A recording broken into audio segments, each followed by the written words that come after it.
Chapter 394. Zhou Mingli was very unhappy. When he was unhappy, he had to make others unhappy as well. He didn't agree to go back to the countryside for the spring festival. It was dirty, broken, boring, and poor. What was there to go?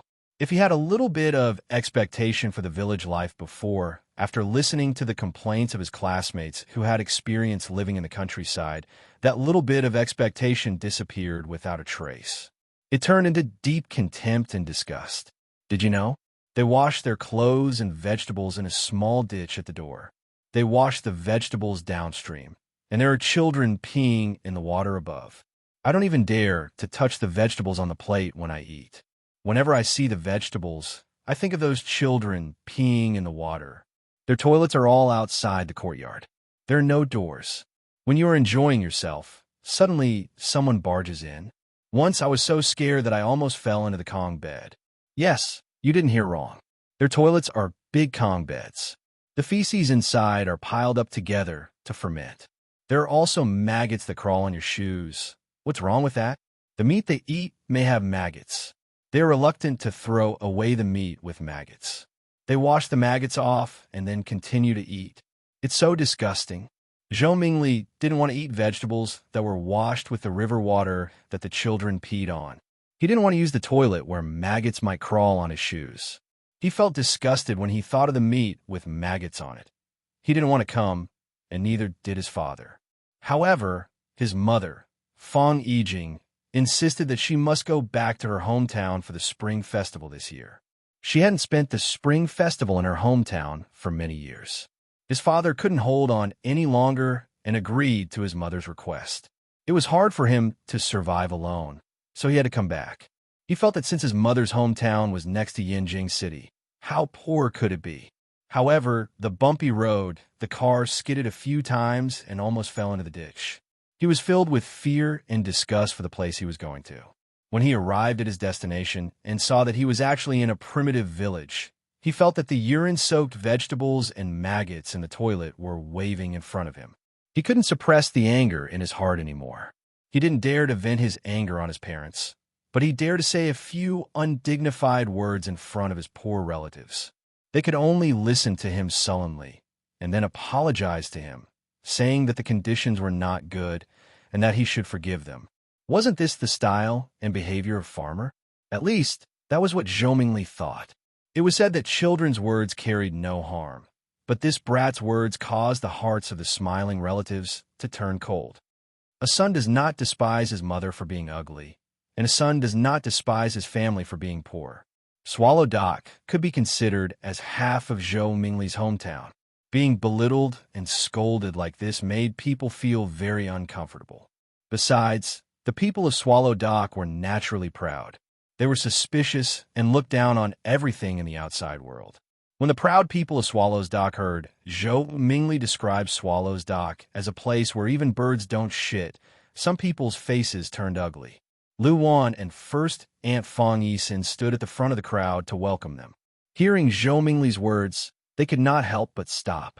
When the two of them stopped, the others naturally stopped as well. When the atmosphere was awkward, Fang Yijing walked out from the other side of the car and shouted, "Zhou Mingli, what are you talking about?" This was Swallow Dock. Mother's home. I was born and raised here. I think it's pretty good. What are you dissatisfied with? Zhou Mingli twitched his mouth. Obviously, he did not agree with his mother's point of view. He just did not want to argue with her. The door of the front passenger seat was pushed open.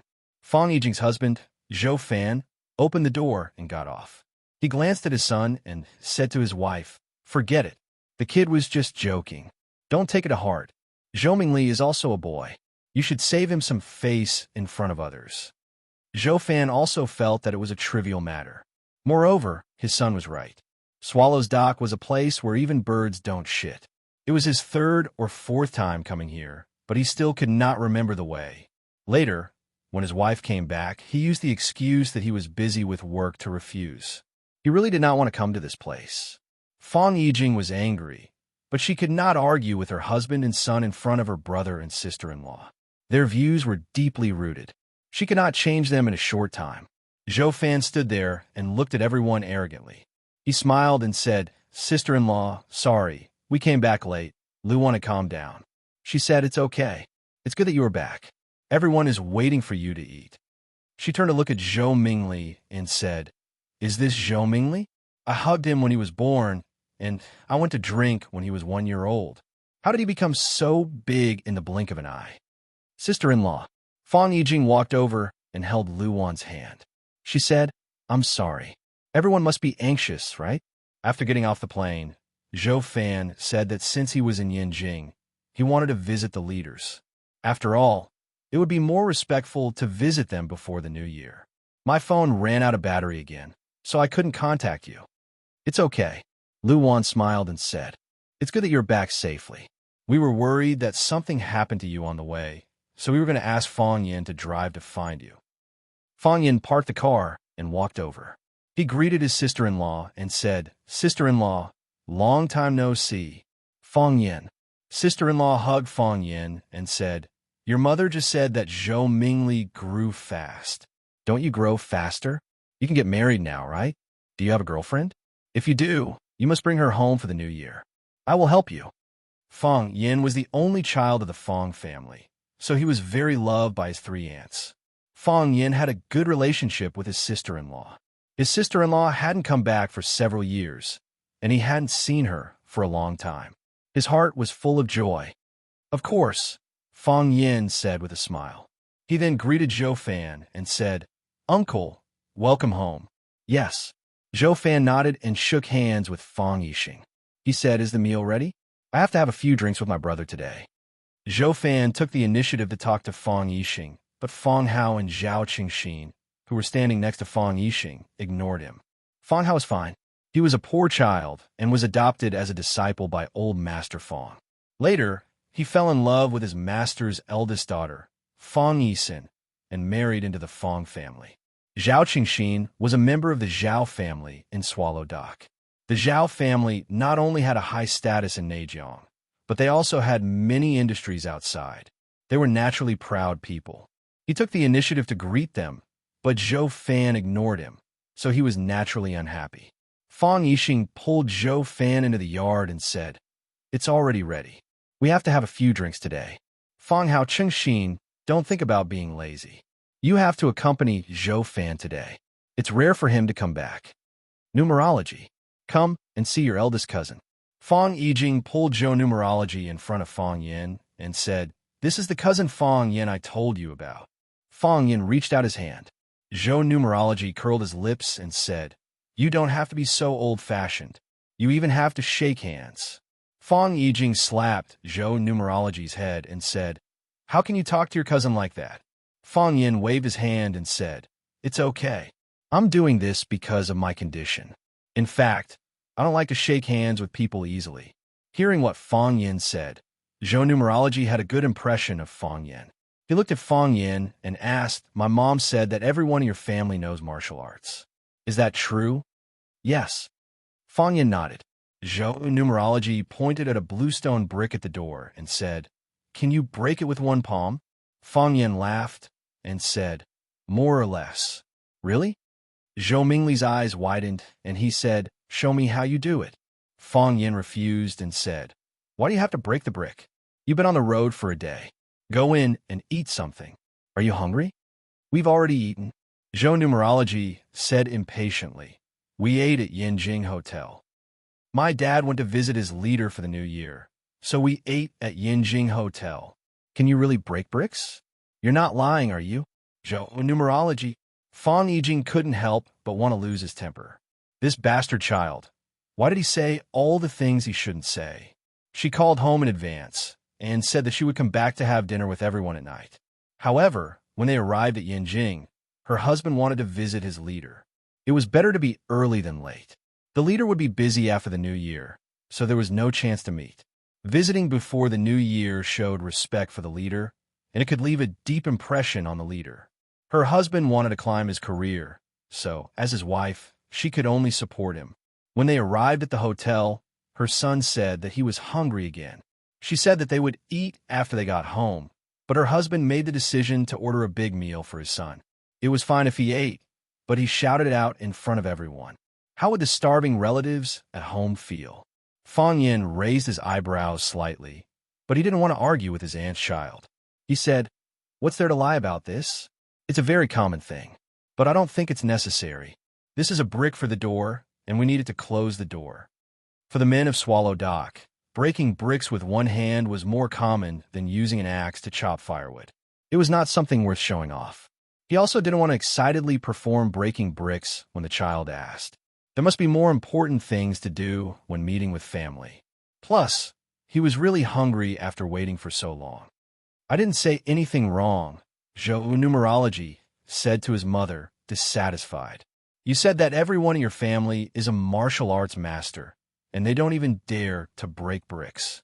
What kind of swallow village is this? It's a lie, isn't it?" Fong Yin slapped Zhou Numerology's head and said with a smile, "This child is quite mischievous." Plop! Zhou Numerology lost his balance and fell to the ground. Chapter 395. Zhou Mingli was born in a family of officials. His grandfather was an official in the Pearl Bank system, and his father also held an important position in the banking system. Because they dealt with money all day long, their family was naturally not short of money. And because he was the eldest son of a Zhou family, he was very spoiled. Usually he could get whatever he wanted, even if he wanted the moon in the sky. That was impossible. He had never suffered any setbacks or hardships. This also developed his arrogant and violent character, and he would lose his temper if he was slightly dissatisfied. Because he didn't want to come to Swallow Dock for the spring festival, his mother forced him to come. He didn't dare to vent his anger on his mother, but he wouldn't be stingy to pour it on the villagers of Swallow Dock.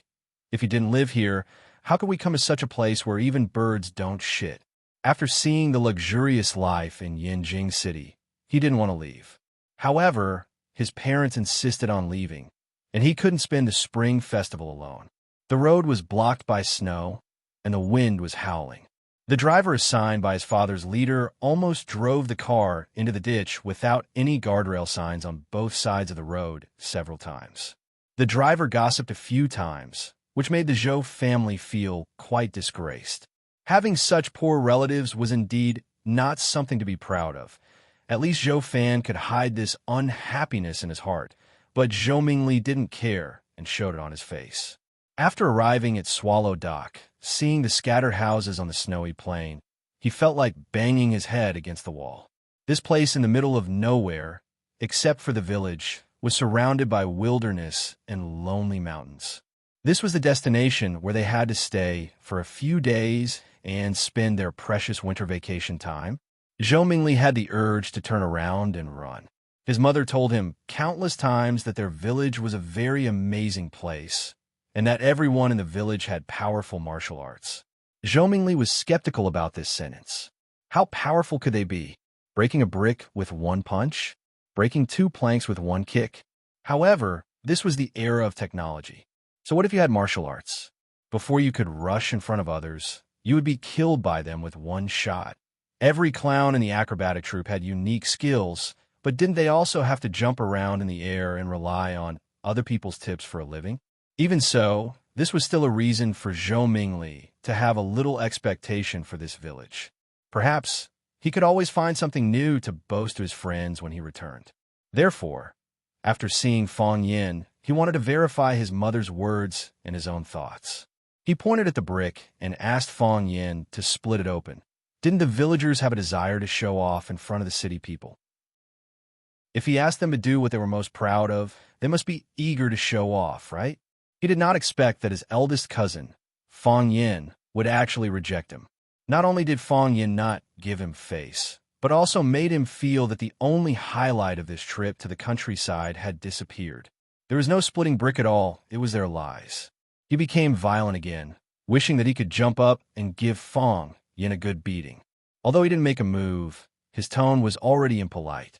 The person he was facing was Fong Yin, and the person he was insulting was Swallow Dock. Fong Yin had just accepted the important task that was entrusted to him by the master, and he had become one with Swallow Dock. Therefore, the tragedy happened naturally. When Zhou Mingli got out of the car, Fong Yin drove his grandpa's classic car to the shed. He didn't hear Zhou Mingli scolding Swallow Dock, as a place where birds don't even shit. However, when Zhou Mingli said that Swallow Fort was a village of lies, he did it right in front of him. How could there be liars in Swallow Dock? How could there be liars in Swallow Dock? With Fang Yan's temper, how could he tolerate such a thing? Thus, he slapped him across the face. This was a slap from Fang Yan. How could Zhou Mingli bear it? His knees went soft, and he fell to the ground. Because they were standing outside the door to talk, Zhou Mingli insisted on letting Fang Yan smash the brick on the door. When Fang Yan slapped him on the head, Zhou Mingli was unlucky and fell on the door sill.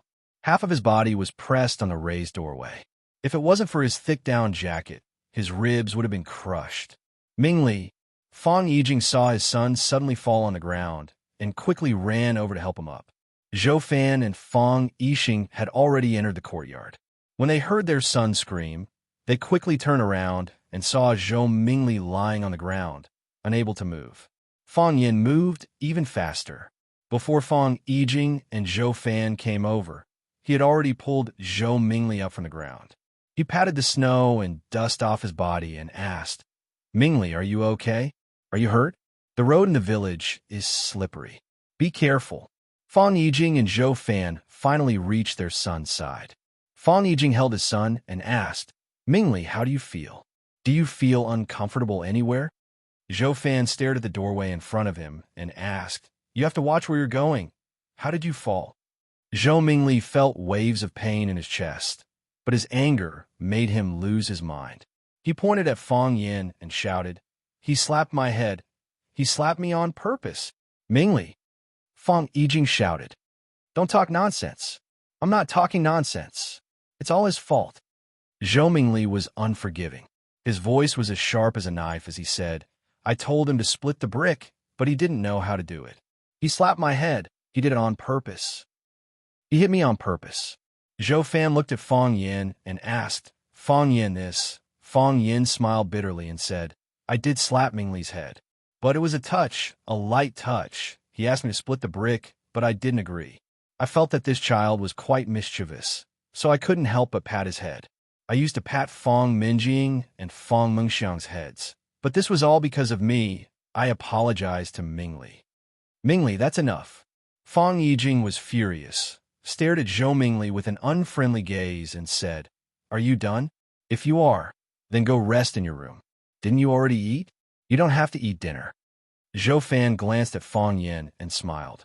"Mingli is still a child. As his big brother, please forgive him." "Uncle, don't worry. I'll take good care of Mingli," Fang Yin promised. "You." Zhou Mingli felt that he had nowhere to vent his anger, so he glared at Fang Yin and said, "You lied to me. I won't let you off easy saying so."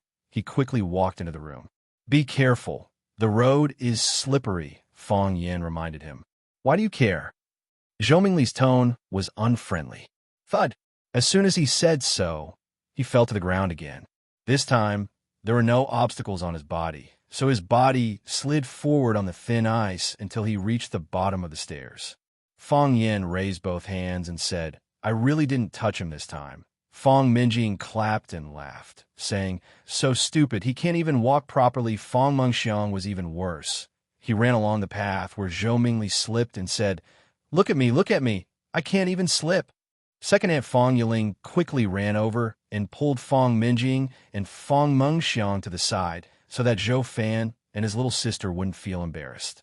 Zhou Fan originally wanted to blame the slippery road for not cleaning up the snow, but after Fang Minjing and Fang Mengxiang's antics, he couldn't bring himself to complain.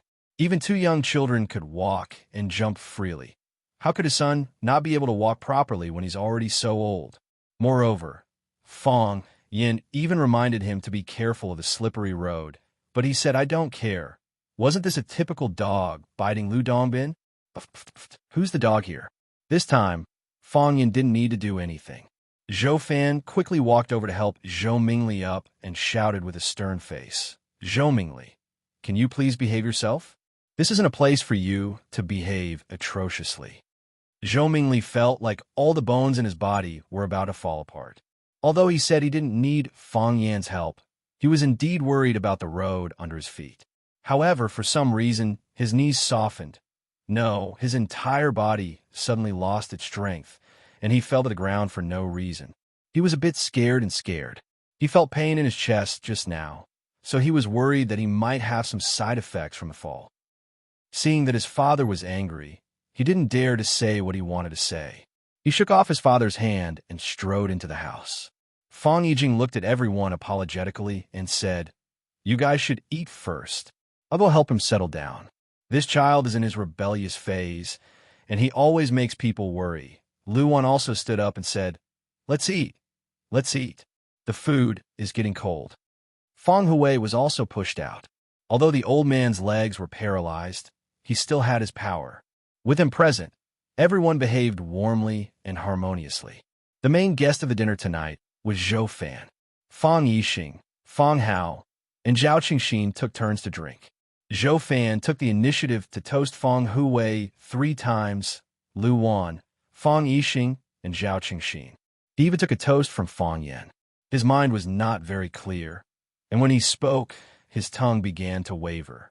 He squinted at Fang Yan and said, "I heard from your aunt that Fang Yan is a teacher in Huaqing." Fang Yan nodded and said, "Yes. What's so good about being a teacher?" Zhou Fan waved his hand and said, "The salary is low, the work is heavy, and you have to deal with a group of children every day. When you go to work, you have to eat chalk dust. That's not a good thing. It can damage your lungs. It'll be too late to regret it. Listen to Uncle. Quit your job after the Spring Festival. Go to Mingzhu. Uncle will arrange a job for you, and you'll have a lot of free money." Chapter 396. Fang Yixing was still drinking. Zhao Qingxin was still smiling. Fang Hao was still chewing on the bone in his mouth, and Fang Yixin and Fang Yiling were still chatting casually. Fang Yixing was still drinking. Zhao Qingxin was still smiling. Fang Hao was still chewing on the bone in his mouth, and Fang Yixin and Fang Yiling were still gossiping. But the voices at the table suddenly stopped, and there was a moment of silence. Fang Yixing frowned slightly, and Fang Hui's dark face looked even worse. Fang Hui had very little contact with his son-in-law, but he could feel the pride in his third son-in-law's bones, even from thousands of miles away. He was a very traditional man, but he was quite open-minded when it came to his children's love affairs. "As long as you like it, I'll like it with you." When his daughter brought Zhou Fan to visit for the first time, he behaved well. The young man had delicate features, was gentle and smart. Although he always talked with an air of arrogance, wasn't that what a young man should do? Later, Zhou Fan's position became higher and higher under his father's guidance, and he received more and more compliments, so his self-confidence swelled. He was like this in front of outsiders, and also in front of his own family. This made Fang Hui unhappy. Fang Hui stared at Zhou Fan and said, "I think it's good to be a teacher.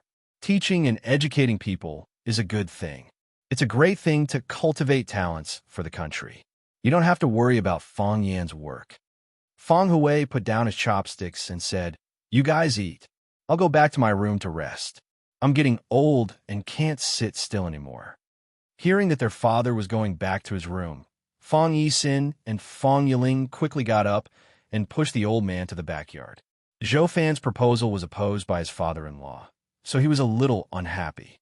He said, "It's not that I want to say that our father is going against him, but the thinking of the older generation has to change. Think about it. What era are we living in?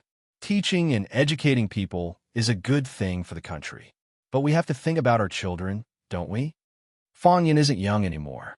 How much can a teacher earn in a month? How many years of salary can he buy a house in Huaqing or Yinjing?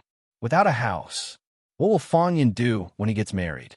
Bring a girl to this village? Once a girl comes and sees how remote this village is, she will run away in fear. What's wrong with this village? Ordinary girls can't even come in." Zhao Qingxin sneered. "Qingxin, I didn't say this village is bad. But nowadays, young girls are willing to live in the city. Who can stand the coldness of this village? They feel new living in this village for a few days, but if they live here for a year, they will go crazy. Even if Fang Yin brings her along when he goes to Huaqing to work, he still has to buy a house in Huaqing, right? How do you know that Fang Yin cannot afford to buy a house? Can a teacher afford a house?" Fang Hao retorted. Fong Yin was worried that the three of them would quarrel at the table, so he quickly stepped forward to smooth things over. He raised his cup with a smile and said, "Little uncle's words are very reasonable, and you are also thinking of me. Come, let me toast to you three uncles." Yin, Yang, and said, "Fan, Yin, Fong Fan, I Fong Yin, Fong. I Yin, Fan, I Yin, Fong. If you were someone else, I wouldn't have to say this. Think about what I said. Our bank will invest over 100 million yuan in Mingzhu to set up a financial service company. If you are interested, I will arrange for you to work in this service company. You will have a better future and income than being a teacher. After a few years, I can get you a house in Mingzhu. Thank you, uncle. I will think about it carefully." Fong Yin nodded with a smile. Zhou Fan was satisfied. He looked at Fong Hao and Zhao Qingxin and said, "You can't always stay in this village. This village, how good can it be? Yi Jing also told me that this village used to have a lot of great people. But how many years has it been? Hundreds of years? We can't always hold on to the glory of our ancestors. We have to look forward, right?" Zhao Qingxin trembled with anger and deliberately said, "We want to go out, but we have to arrange a way for you." Zhou Fan felt the hostility in Zhao Qingxin's words, so he didn't really want to help him. He said, "If there is a suitable opportunity, I will arrange it for you." The meal ended on a bad note. Zhou Fan went back to the room he and Fong Yijing lived in. He lay on the bed and said, "I think your family is hostile to me." "Why is it hostile to you?" Fong Yijing was packing her luggage and asked casually. "Every time a fortune teller comes, he will fall.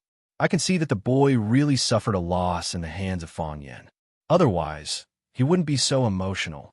And your father, when I said I would arrange a job for Fong Yin, he looked at me as if he wanted to eat me. I mean, well, don't I? If it were someone else, I wouldn't have to worry about it." Fong Yijing stopped what she was doing and sat on the bed. She said to her husband gently, "Zhou Fan, Swallow Dock is a very special place. The people here are naturally more arrogant than others." Zhou Fan sneered and said, "Poor village people, a group of country bumpkins who have never seen the world. What is there to be proud of?" Fong Yijing sighed softly. She wanted to talk to her husband about this countless times, but she was always rebuffed by this kind of sarcasm. Yes, Swallow Dock had been silent for 100 years, but the glory and spirit of their ancestors still existed. Moreover, the villagers here had been silently protecting this country and its people with their loyalty and lives. They had bled for this country. They had lost their lives for this country. They had the right to be proud and arrogant. No matter who it was, they should be more tolerant to such a group. They should allow their pride, accept their arrogance, and let them feel that they were being respected. However, her husband only believed what he saw with his eyes. The village he saw was so remote, the houses so old, the village roads so broken, and the young people hiding in the village doing nothing. Even his son, Zhou Mingli, looked down on Swallow Dock. He felt that the village his mother was born in was too poor. She had always wanted to bring her husband and son here, so that they could beat with the pulse of Swallow Dock. Now it seemed that this wish was really hard to achieve. Zhou Fan, you should let go of your prejudices, look with clear eyes, and think with a rational mind. Swallow Dock is really a place that people should be proud of. Before Fong Yijing finished her words, her husband's snoring could be heard. At 6 o'clock in the morning, Fong Yin had already washed up and went to the yard to practice. After returning home, he could not neglect his martial arts. Grandpa did not care about anything else, but he was very strict with this area. Fong Yin had just finished a round of plum blossom steps when Fong Yingying and Fong Haohan also came over in casual clothes. The three greeted each other with their eyes and then began to practice. After a while, Fong Minjing and Fong Mengxiang also came out. Every new year, eldest aunt and second aunt's family would live in the old house, so Fong Minjing and Fong Mengxiang had to practice with Fong Yin.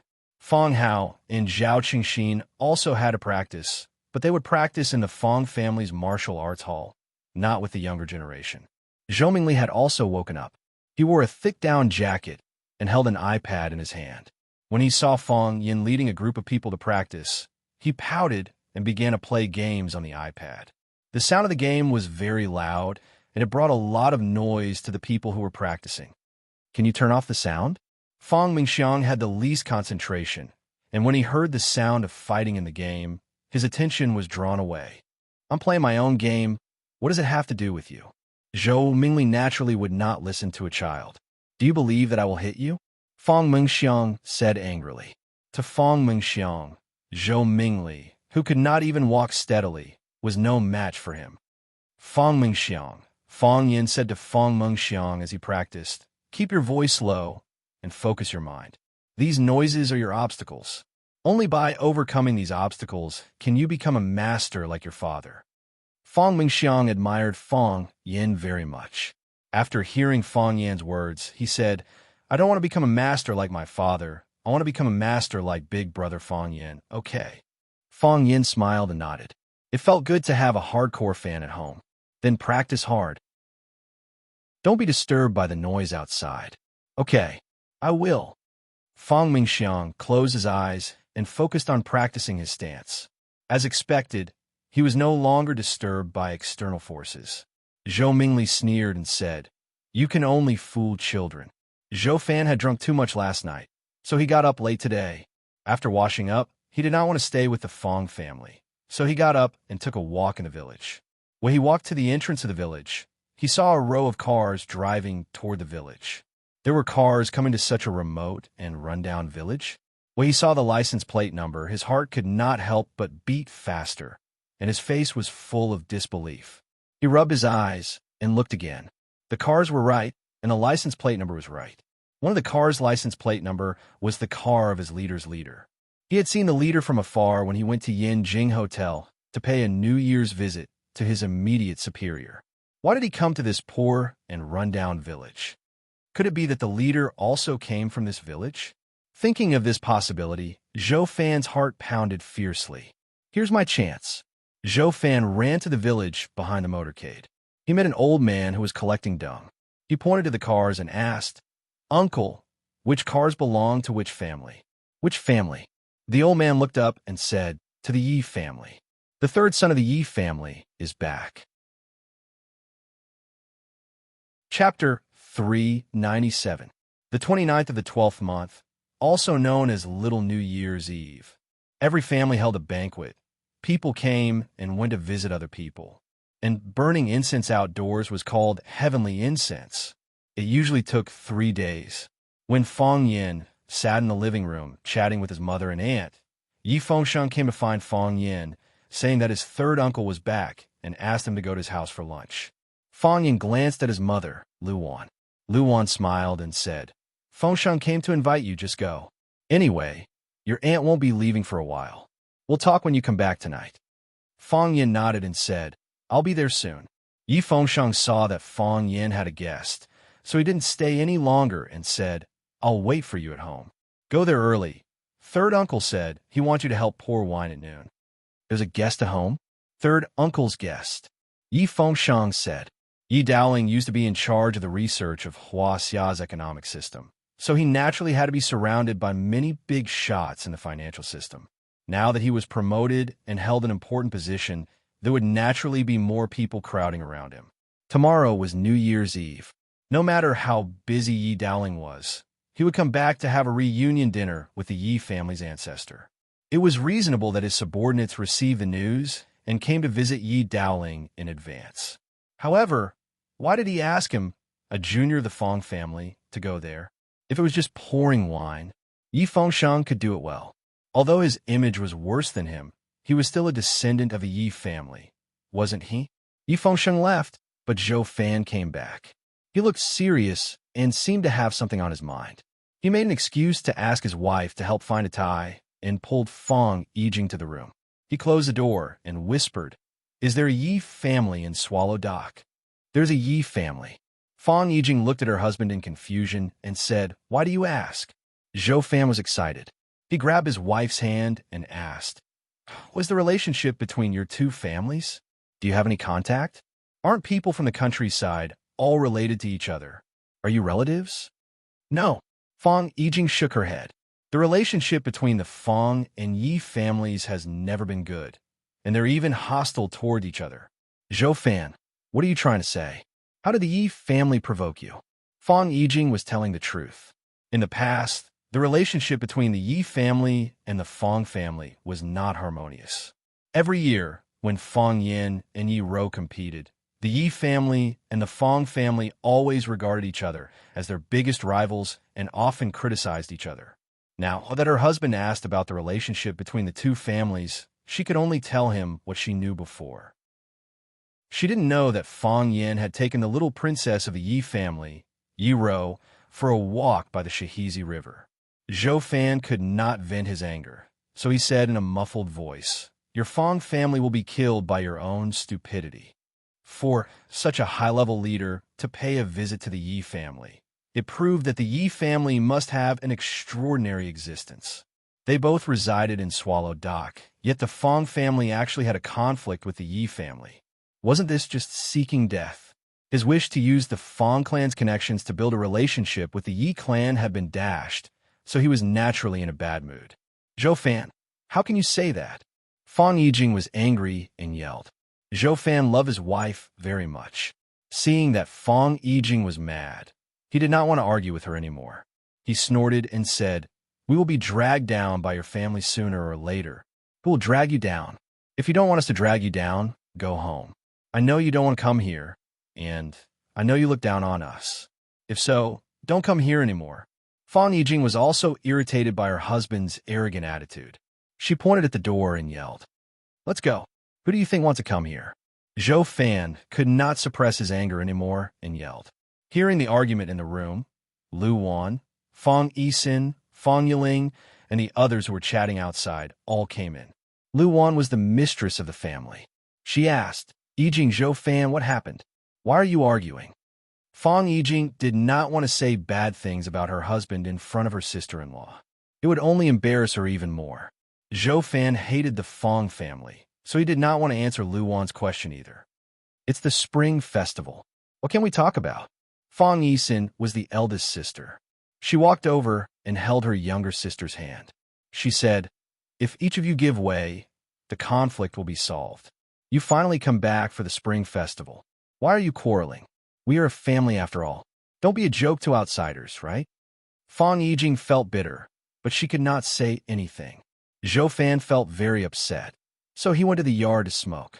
Fong Yin stood next to the plum tree in the yard and heard the argument between Fong Yisin and Zhou Fan clearly. Seeing Zhou Fan coming out, Fong Yin said with a smile, "Uncle, do you really want the Fong family and the Yi family to be on good terms?" Zhou Fan's face froze. He lit the cigarette in his hand and took a puff. He said with a straight face, "Isn't it reasonable for neighbors to be on good terms?" "It is." Fong Yin nodded and said, "So, through my efforts, the Fong family and the Yi family are now as close as a family." "Really?" Zhou Fan was overjoyed. If what Fong Yin said was true, then wouldn't it be reasonable for him to visit the Yi family? If he could have a chance to have a meal with that leader, no, just a casual chat to let him have a deeper understanding of himself, then it would also have a profound promotion and push for his future, wouldn't it? Seeing Zhou Fan's happy expression, Fong Yin reached out and touched the thick and cold branches of the plum tree. He said, "What's that saying again? A close neighbor is better than a distant relative." I didn't have a clear understanding of this saying before. A distant relative is still a relative. How can a neighbor be better than a relative? Now, I realized that what he said made sense. Some relatives really don't treat their own family members as human beings. Zhou Fan's eyes were slightly cold, but he forcibly suppressed the hostility in his heart. He said with a smile, "I chatted with your aunt for a bit. Don't take it to heart. Who hasn't quarreled in a family? Relatives are relatives after all.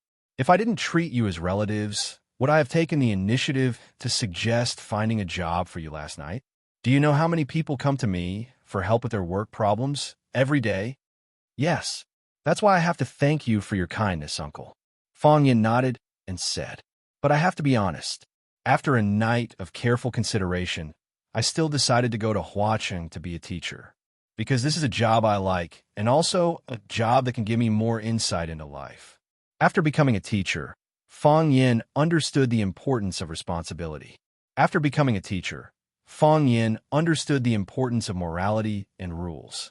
It was only after Fong Yin became a teacher that he realized the preciousness of writing Gaul. Civil officials were not greedy for money, and military generals did not hesitate to die. They would definitely be able to win the respect of all the countries in the world. Even a mere scholar, as long as he had a writing Gaul to protect himself, he would be able to break through the dragon's pool and tiger's den. It was also during his time as a teacher in Huacheng that Fong Yin glimpsed the spirit of writing Gaul from his grandfather, Lu Gong.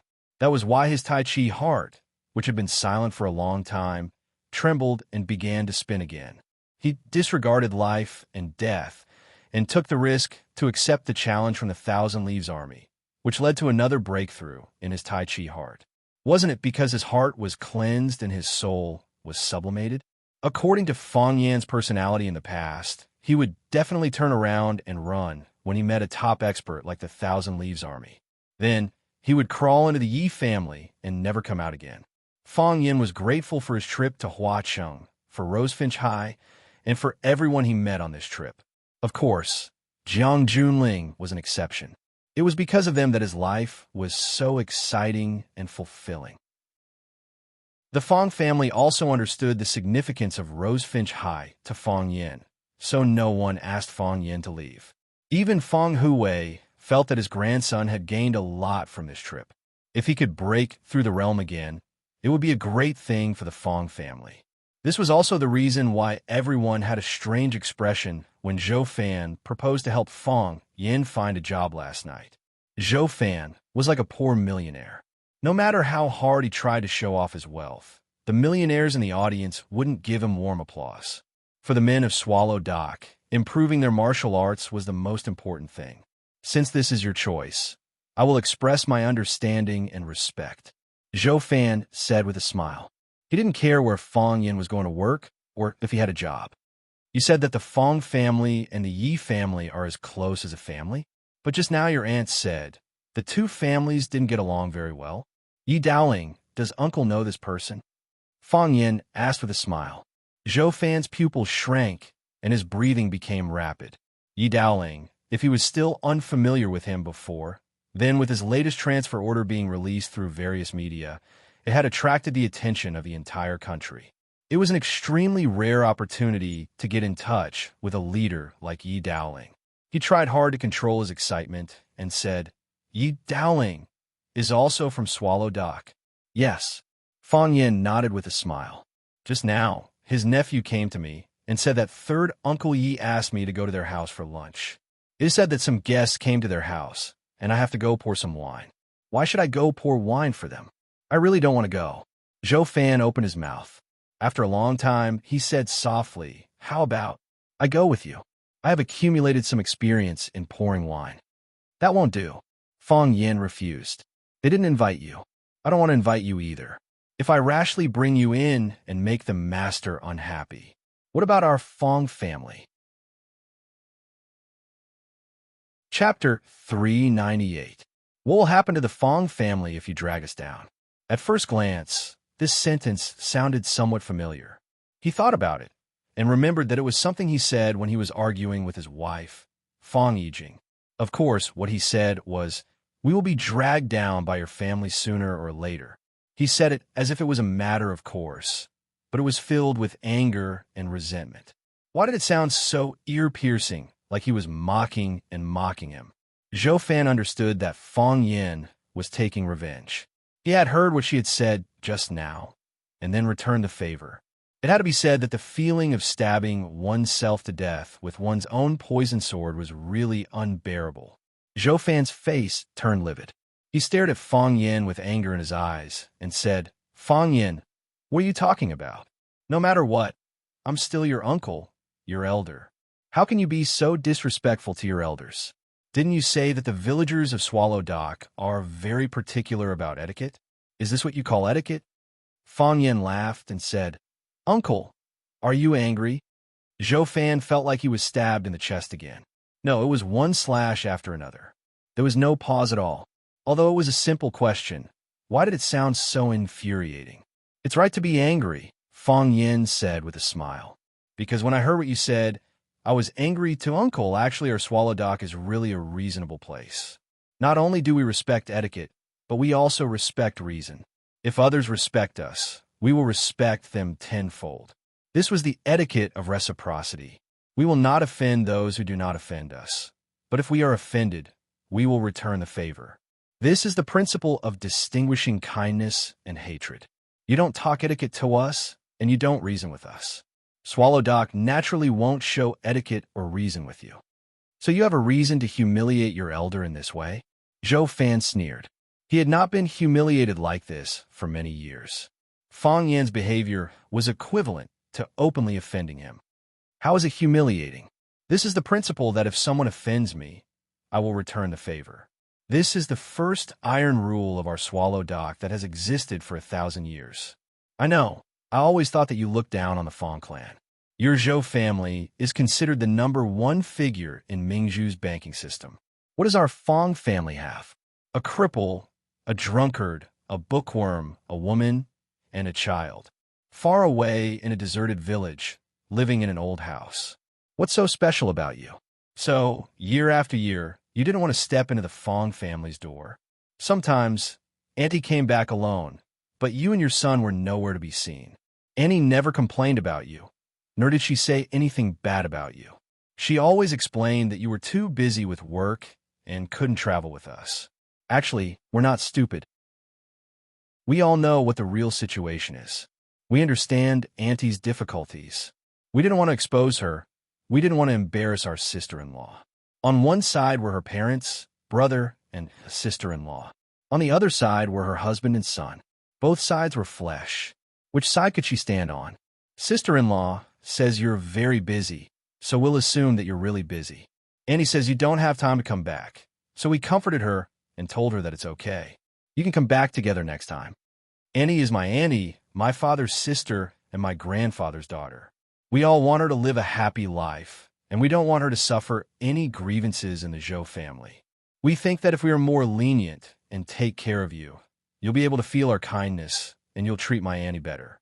Obviously, you don't have this kind of awareness. You think leniency is cowardice, and care is flattery. Our Fang family is a piece of chicken ribs to you. It's tasteless to eat, and you'll lose face if you abandon it. You must be feeling very complicated this time, right? Fang Yin, that's just your personal opinion. How I treat your auntie, let her speak for herself. Zhou Fan defended himself. Fang Yin nodded in agreement with Zhou Fan's words. He said, I don't deny that. To be honest, you're really good to Annie. If you weren't good to Annie, our Fang family would have gone to your door to ask for an explanation. Grandfather has entrusted his daughter, whom he has raised for more than 20 years, to you. What right do you have to treat her badly? You've always been worried that our Fang family will drag you down, and you think coming to our Fang family is a waste of time. From the moment your car stopped in front of our Fang family's courtyard, you've been full of hostility, or rather anger. Because of our existence, you had to come with Annie. Uncle, we used to think for Annie's sake, and we thought that everything was fine. But time and time again, you've belittled and insulted us. As a member of the Fang family, I have to stand up and say something. You're an idiot. Fang Yin pointed at his own legs and said, Can't you see such a thick thigh? And you're always thinking about hugging someone else's thigh. If you're not an idiot, then what are you? I've heard that officials have bright eyes, but are your eyes covered with sh*t? Zhou Fan was amused by Fang Yan's words. He pointed at Fang Yin and said, Fang Yin, I don't understand. What are you so proud of? Just because your Fang family has a good relationship with the Yi family, just because the Yi family asked you to help pour wine. Do you think that's what you're relying on? Is this what you're proud of? If that's all, then it's too embarrassing, isn't it? Fang Yin lowered his voice and said mysteriously, I'm very rich. I'm not lying to you. Fang Yin waved his hand at Zhou Fan and said, I'll call you uncle, and you can't let me down. Goodbye, uncle. Fang Yin waved his hand and left with the wind and snow. Zhou Fan stood where he was, his face as pale as the snow on his feet. He stamped his feet heavily and said with a sneer, I'd like to see how long you can be arrogant. When Fang Yin arrived at the Yi family's house, Yi Fengsheng was playing ice hockey with his cousins at the gate of the yard. The leader's drivers were arranged in the side hall of the yard. They were drinking tea and eating melon seeds, watching the children play with kind smiles on their faces. Seeing Fong Yin coming over, Yi Fengsheng threw the ice hockey in his hand to his cousin Yi. He greeted Fong Yin and said, "Lunch is about to start. Third uncle said that you can go in directly when you arrive." Fong Yin looked at Yi Fengsheng and asked, "Why didn't third uncle let you go in to pour wine?" Yi Fengsheng curled his lips and said, "Third uncle may think that I'm too fat and it's not nice to occupy two seats." Fong Yin naturally knew that it couldn't be the reason. He patted Yi Fengsheng's shoulder and comforted him. Maybe it's the sequelae of the Maple Leaf Club. He probably wants to add fuel to the fire. Yi Fengsheng put his arm around Fong Yin's shoulder and said, "I don't need you to explain to me. Isn't it the same for either of us to go in? I don't want to go in yet. If I go in, I want to secretly eat fat. A small bite isn't satisfying, and a big bite isn't pleasing. It's better to hide in the kitchen and eat to my heart's content." Fong Yin patted his brother's shoulder and walked towards the Yi family's living room. The Yi family had two living rooms. One was used to entertain guests. It was spacious, luxurious, and extraordinary. The other was used by the family for gatherings. Although it was smaller and simpler, it was more warm and cozy. Except for guests, the Yi family rarely used the living room outside. Fong Yin had been to the Yi family countless times and was familiar with the Yi family's buildings. Through the hall was the small courtyard, and across the lawn was the side hall. To the left was the cement path of the main living room, and to the right was the stone path of the Yi family's inner residence. Fong Yin walked up the cement path and stood at the door of the living room and looked in. Yi Dowling was sitting on the main seat, accompanied by an old man. There were also a few middle-aged men about Yi Dowling's age sitting on the left and right sides. They didn't use the two rows of yellow rosewood chairs on both sides of the living room. Although it looked formal and dignified, it was easy to pull people apart. They sat on the sofa made of the same rosewood. Although it was a bit crowded, it made their relationship look more intimate and harmonious. As a brilliant politician, it was impossible for Yi Dowling not to understand these details. Seeing Fong Yin appear at the door of the living room, Yi Dowling waved to Fong Yin and said, "Come over. We're waiting for you." Fong Yin walked in front of Yi Dowling and took the initiative to fill the cups in front of everyone. He said with a smile, "Hello, leaders. I'm here to serve you." Yi Dowling pointed at Fong Yin and said to his colleagues, "This is the Fong Yin I mentioned to you just now. Although this kid's surname is Fong, I've always treated him as a nephew, very slippery. If it wasn't for his act at the Maple Leaf Club, I wouldn't have gotten this benefit." Everyone sized up Fong Yin while flattering Yi Dowling. The white-haired old man said in a deep voice, "I also heard those rumors that Dowling got lucky. What a joke. This is an appointment from the country. How can it be taken lightly? This kind of person can only gossip behind his back. If he dares to say it to his face, I'll have to talk to him. Minister Yi is everyone's hope. We're sincerely convinced that you're in this position. I also want to get lucky and move my butt forward. But I've been looking forward to it for so many years, but I've never waited for such an opportunity." "Ha ha." Yi Dowling smiled calmly and looked at Fong Yin and said, "Everyone here is your elder. You have to toast them a few more times in a while. Coming to Swallow Dock as a guest, it's fine if we don't treat them well in other aspects, but we can't not drink good wine. It's the annual vacation now. Don't worry about them making mistakes." Fong Yin nodded in agreement and said, "I'll listen to third uncle."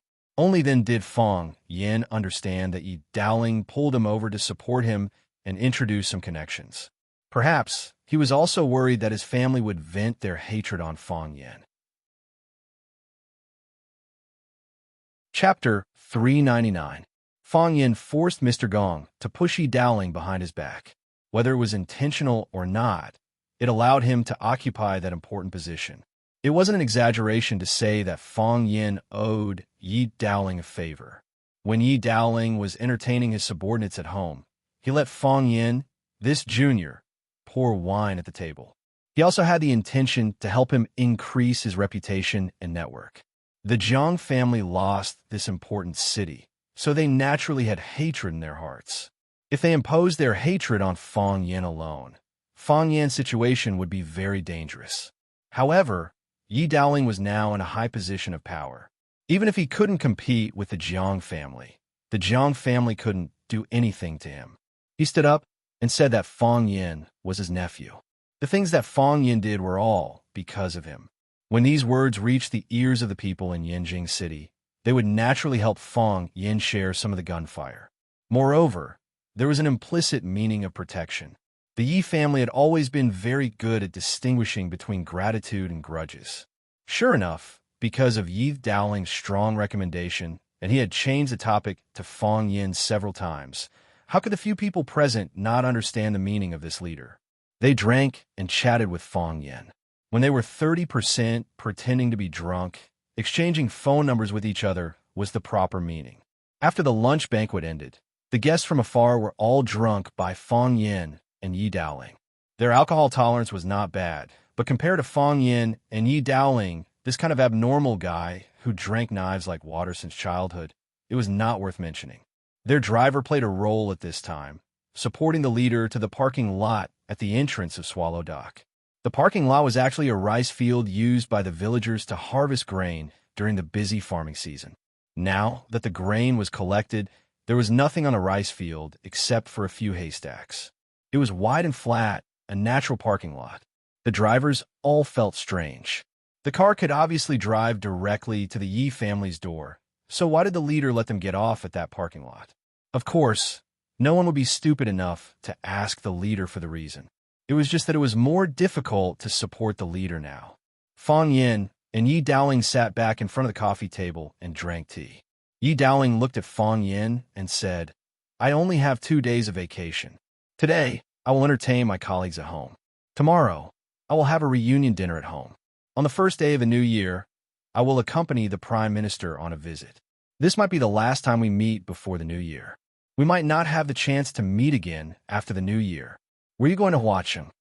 "Probably on the 7th or 8th, Fong Yin said. "I have to make some preparations before the students start school. Originally, I wanted to arrange a new job for you after the new year, or bring you to work by my side. But since you have made your own choice, I can't say much. Since you have chosen to be a teacher, you have to be responsible for your students. Besides, you have gained a lot in Huacheng for half a year. Since the heart of Tai Chi can break through twice, it proves that there will be a third time. Although I don't know much about your Fong Tai Chi, if you can reach the legendary highest state of Tai Chi, the water overflow state, you will be the pride of our entire Swallow Dock." Yi Daoling looked like he was gossiping. Just as he said, he was indeed talking to Fong Yin with the tone and attitude of an elder. Fong Yin nodded with a smile and said, "I will work hard. When I am with my students, I feel very calm and my body feels very free.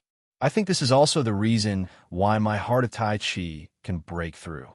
So, I will continue to be a teacher. I am not considering changing professions for the time being. As for whether the heart of Tai Chi can reach the water overflow state, let nature take its course.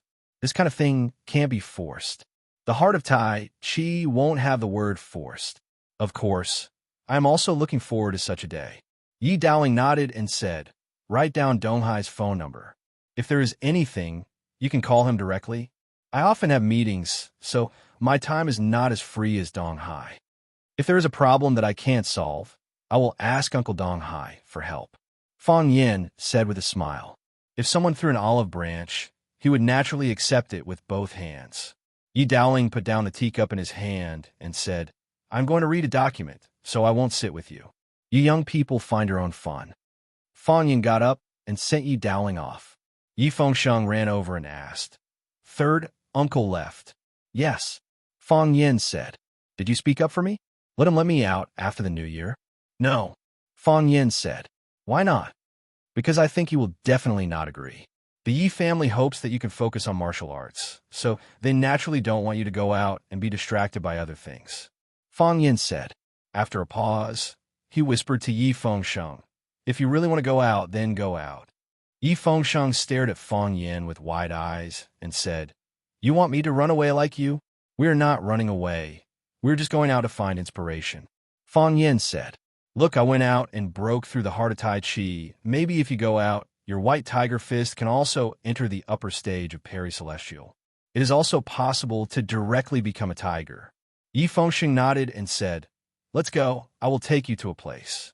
"To where?" "You will know when you come." Yi Fengxiang said. Fang Yin looked at him warily and said, "You will not harm me, right?" "How is that possible? You are my brother." "I will harm anyone but you," Yi Fengxiang said angrily. Thus, Fang Yin was hugged by Yi Fengxing's fat arm and walked towards the backyard of the Yi family. When they reached the entrance of the bamboo garden, Yi Fengxiang suddenly held his stomach and said, "My stomach is not feeling well. I need to go to the toilet." "You go to the bamboo pavilion. My sister wants to talk to you." Before Fang Yin could object, Yi Fengxiang had already turned around and ran away. "Do you think I am an idiot?" Fang Yin sneered. "Why would Hero talk to me? It must be a trap." Fang Yin didn't go to the bamboo pavilion. He turned around and left.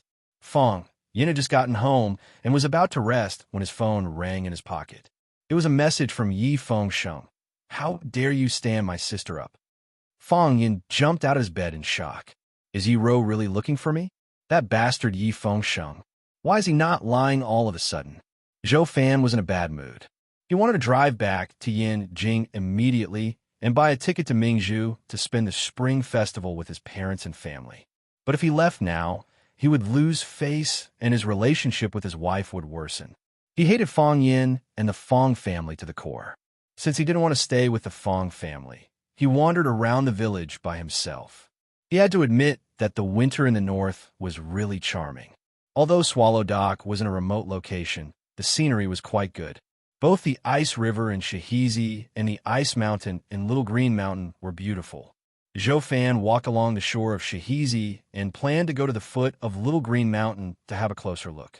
He walked farther and farther, and his figure became more and more faint.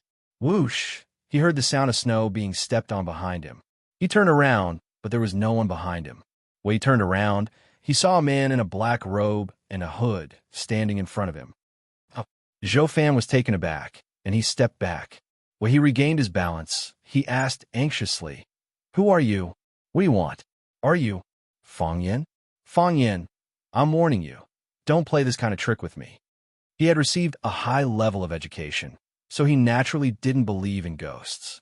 But this man appeared out of nowhere and was dressed in such a 2D style. This made him wonder if Fang Yin was deliberately trying to scare him. After all, in his impression, Fang Yin could do anything. Whoosh! The man took a step forward. With just one step, he was already in front of Zhou Fan. Then he stretched out his hand and grabbed Zhou Fan's neck. During this process, Zhou Fan didn't have any intention of dodging or resisting. Perhaps it was too late. The black-robed man exerted a bit of force and lifted Zhou Fan's body into the air. Zhou Fan's feet were off the ground, and he couldn't breathe properly. His face quickly turned purple. His throat was moaning, and he wanted to say something, but no words came out. The black-robed man raised a white, transparent bottle in front of Zhou Fan and said with an extremely hoarse and strange voice, "When we have reunion dinner, pour this into the Fang family soup pot. I believe you can do it." Zhou Fan's eyes widened. It was unknown whether it was because he was surprised to receive such a strange task or because his body was suffering from lack of oxygen. Of course, you can also resist or run away. It doesn't matter. As the black-robed man spoke, the hand that was strangling Zhou Fan's throat twisted slightly, and Zhou Fan's mouth opened wide. The black-robed man flicked his finger, and a black pill was shot into Zhou Fan's mouth. Zhou Fan only smelled a fishy smell, and then the pill dissolved in his mouth, flowed into his throat and stomach, and could no longer be found. "You can only get the antidote after completing the task," the black-robed man said in a muffled voice. "Either they die or you die plop." Zhou Fan's body fell to the ground. He covered his neck and gasped for fresh air. If he had been strangled for 1 or 2 more seconds, he felt that he would have died. When he finally recovered, he raised his head to look for the black-robed man, but found that he had already disappeared. The river bank and the mountain ridge were gone, as if they had never been there. More strangely, he found that the black-robed man didn't even leave footprints. There was only a trail of footprints on the snow. Zhou Fan's body tensed up, and his hair stood on end. He was extremely frightened. Did he meet the legendary snow ghost today? However, he looked at the white glass bottle in his hand. Why would the snow ghost want to poison the Fong family? Poison? In a panic, he threw the glass bottle far away. Chapter 400. Zhou Fan vomited until his heart and lungs were torn apart. Again and again, he stuck his fingers into his mouth and dug, then lay on the ground and vomited. He vomited his lunch, his bile, and even his internal organs, but he was still not sure whether he had succeeded or not. He was very sure that the black-robed man put poison in his mouth. If he could not complete the task, he might die from the poison because there was no antidote. However, if he completed the task, then would anyone from the Fong family be alive? He did not want to die, nor did he want the Fong family to die. Yes, he hated the Fong family, and he hated Fong Yin, but it was not to the point where he could not live or die. He wanted to spit out the pill, and he wanted to pretend that nothing had happened. However, no matter how hard he tried, he knew better than anyone else that he was actually doing useless things. He lay down in the snow, powerlessly, letting the cold wind blow on his cheeks, letting the scattered snow cover his body. He opened his eyes and looked at the vast sky. At this moment, the sky was just like his current mood. He was a little regretful. Why did he come here to see the little green mountain? Wasn't it enough to see it from afar? He began to hate again. He hated Fong Yin, hated the Fong family. If it were not for Fong Yin, if it were not for the Fong family, how could he have encountered such a thing? How could he be forced to take poison? Even his own wife was the same. That hateful woman. Why did she force him and his father to come to this damn place to celebrate the spring festival? He still hoped that this was not true, that the black-robed man was Fong Yin or his friends in disguise, and they were just punishing him for belittling them. This was actually a realistic farce. He lay in the snow for a long time, until the phone in his pocket rang. Only then did he come back to his senses. He got up from the snow, took out his phone, glanced at the caller ID, then hung up and turned off the phone. He did not want to talk now. Either they die, or you die. The black-robed man threatened him with a hoarse voice. This was really a dilemma. He did not want to die. He could not die. He must live. However, was this the reason for wanting the Fong family to die? He searched around and finally found the transparent glass bottle in the snow. As long as he poured the drop of liquid in the bottle into the soup, he would complete the task and receive the reward of survival. He put the glass bottle into the hidden pocket of his windbreaker, patted off the snow on his body, and walked home as if nothing had happened. When Zhou Fan returned to the Fong family, Fong Yijing was already waiting for him at the entrance of the courtyard. Fong Yijing looked at Zhou Fan and said, "Zhou Fan, let's talk." After saying that, he turned and walked towards the room. Zhou Fan followed behind Fong Yijing. After they entered the room, Fong Yijing closed the door. Fong Yijing looked at her expressionless husband and sighed softly. "Zhou Fan, I know you don't want to come here. I know you don't like my family. Even numerology says that you're not happy here. Tomorrow is Chinese New Year's Eve. It was not appropriate to go back at this time. After the reunion dinner tomorrow night, you can go back first with numerology. I rarely go home, so I'll be staying at home for a while. My dad's health isn't good, and I haven't been by his side for many years. This time, I have to stay by his side no matter what to do as a filial son." Zhou Fan held his wife's hand and said, "Why wouldn't I want to come? I won't come if I don't want to. It's not that I don't like you. It's just that there's some misunderstanding. I'll stay and have reunion dinner with you. If there's nothing else after Chinese New Year, I'll stay with you for a few days. Your family is my family." Zhou Fan? Fong Yijing looked at her husband in shock. How had he changed so much in such a short time? He didn't answer her call and even turned off his phone. Wasn't it because he was unhappy with her and her family? Zhou Fan grinned and said, "I figured out a lot of things just now.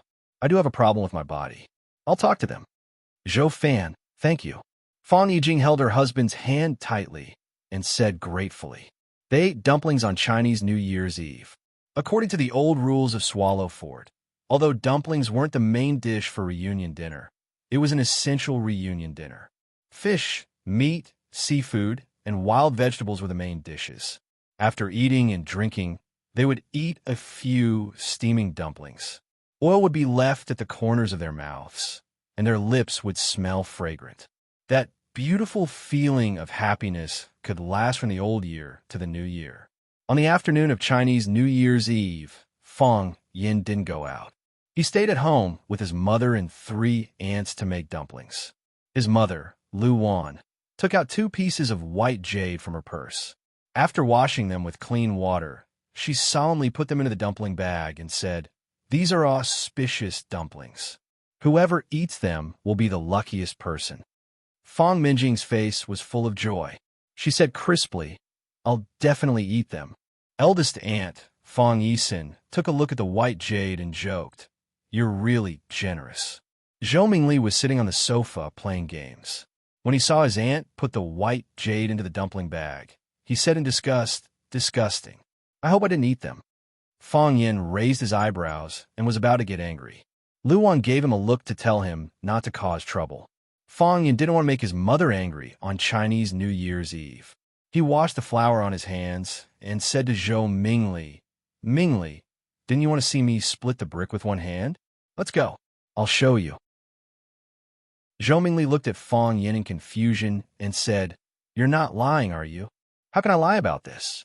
Fang Yin asked with a smile, "Are you worried that the brick is fake or that the hand is fake?" Zhou Mingli thought for a while and exited the game. He said, "I'd like to see if you're bluffing." Fang Yijing looked at Zhou Mingli, who followed Fang Yin out. She said worriedly, "Will Mingli be okay?" Lu Wan looked at her and said, "Don't worry. Fang Yin knows what he's doing." Fang Yisin looked at his sister and said, "Yijing, you should also persuade them to come back happily and have a happy New Year's Eve. Isn't that great?" Fang Yijing smiled softly and said, "We talked yesterday." Zhou Fan said he thought through a lot of things. He said there's a misunderstanding and he'll get along well with everyone. Fang Yisin nodded and said, "That's more like it. He's also the son-in-law of the Fang family. Otherwise, how could he have the chance to come to Swallow Dock to eat and drink?" Fang Yijing smiled and didn't answer. People in Swallow Dock were born proud, but people outside thought that Swallow Dock had nothing to be proud of. The contradiction was too big. No matter how hard she tried, she couldn't solve it. Some things couldn't be said too directly. If she told her husband that Swallow Dock was actually Huaxia's guardian, Zhou Fan would definitely suspect that she had some mental illness. In the era of technology, who would believe that a group of people like that existed? Fang Yin took Zhou Mingli to the bank of Shihizi and picked up an intact blue brick in the corner of the backyard of the Li family. He handed the brick that still had ice on it to Zhou Mingli and said, "You lift this brick, I'll break it." "How do I lift it?" Zhou Mingli didn't care about getting his hands dirty. He grabbed the blue brick and asked. "Raise both hands," Fang Yin said. "Hold one corner with each hand." Zhou Mingli lifted the blue brick above his head according to Fang Yin's instructions and asked, "Like this?" "Like this," Fang Yin said. "Lift it up," Fang Yin told him, and started pretending to control his qi. His mouth was tightly shut, and his cheeks were puffed up like a frog that was filled with air. "Open." Fang Yin slapped at the blue brick. Zhou Mingli's body took a few steps back, but the blue brick was intact. There wasn't even a crack, let alone being split in half. Zhou Mingli straightened his body and looked at Fang Yin with disdain. He said, "Can you do it or not? If you can't, I'll go back. Who wants to see you show off here?" "Try again," Fang Yin said embarrassedly. "The angle just now was wrong. You lift the blue brick, and I'll split it again. I can do it this time." Zhou Mingli thought about it and felt that it didn't matter since it was already here. So he lifted the blue brick again. Fang Yin suddenly exerted force and slashed at the center of the blue brick like lightning. Crack! Zhou Mingli only felt his arms shake, and the blue brick in his hand was split into 2. He looked at Fang Yin in disbelief and asked, "Is it really possible? There's something more exciting. Do you want to see it?"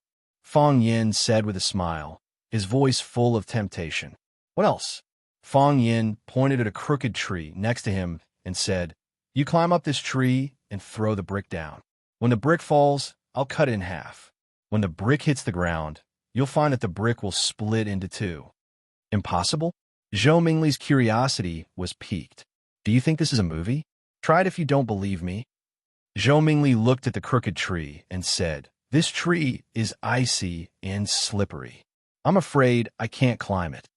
"Then forget it," Fong Yin said. "When you come next spring, I'll show it to you."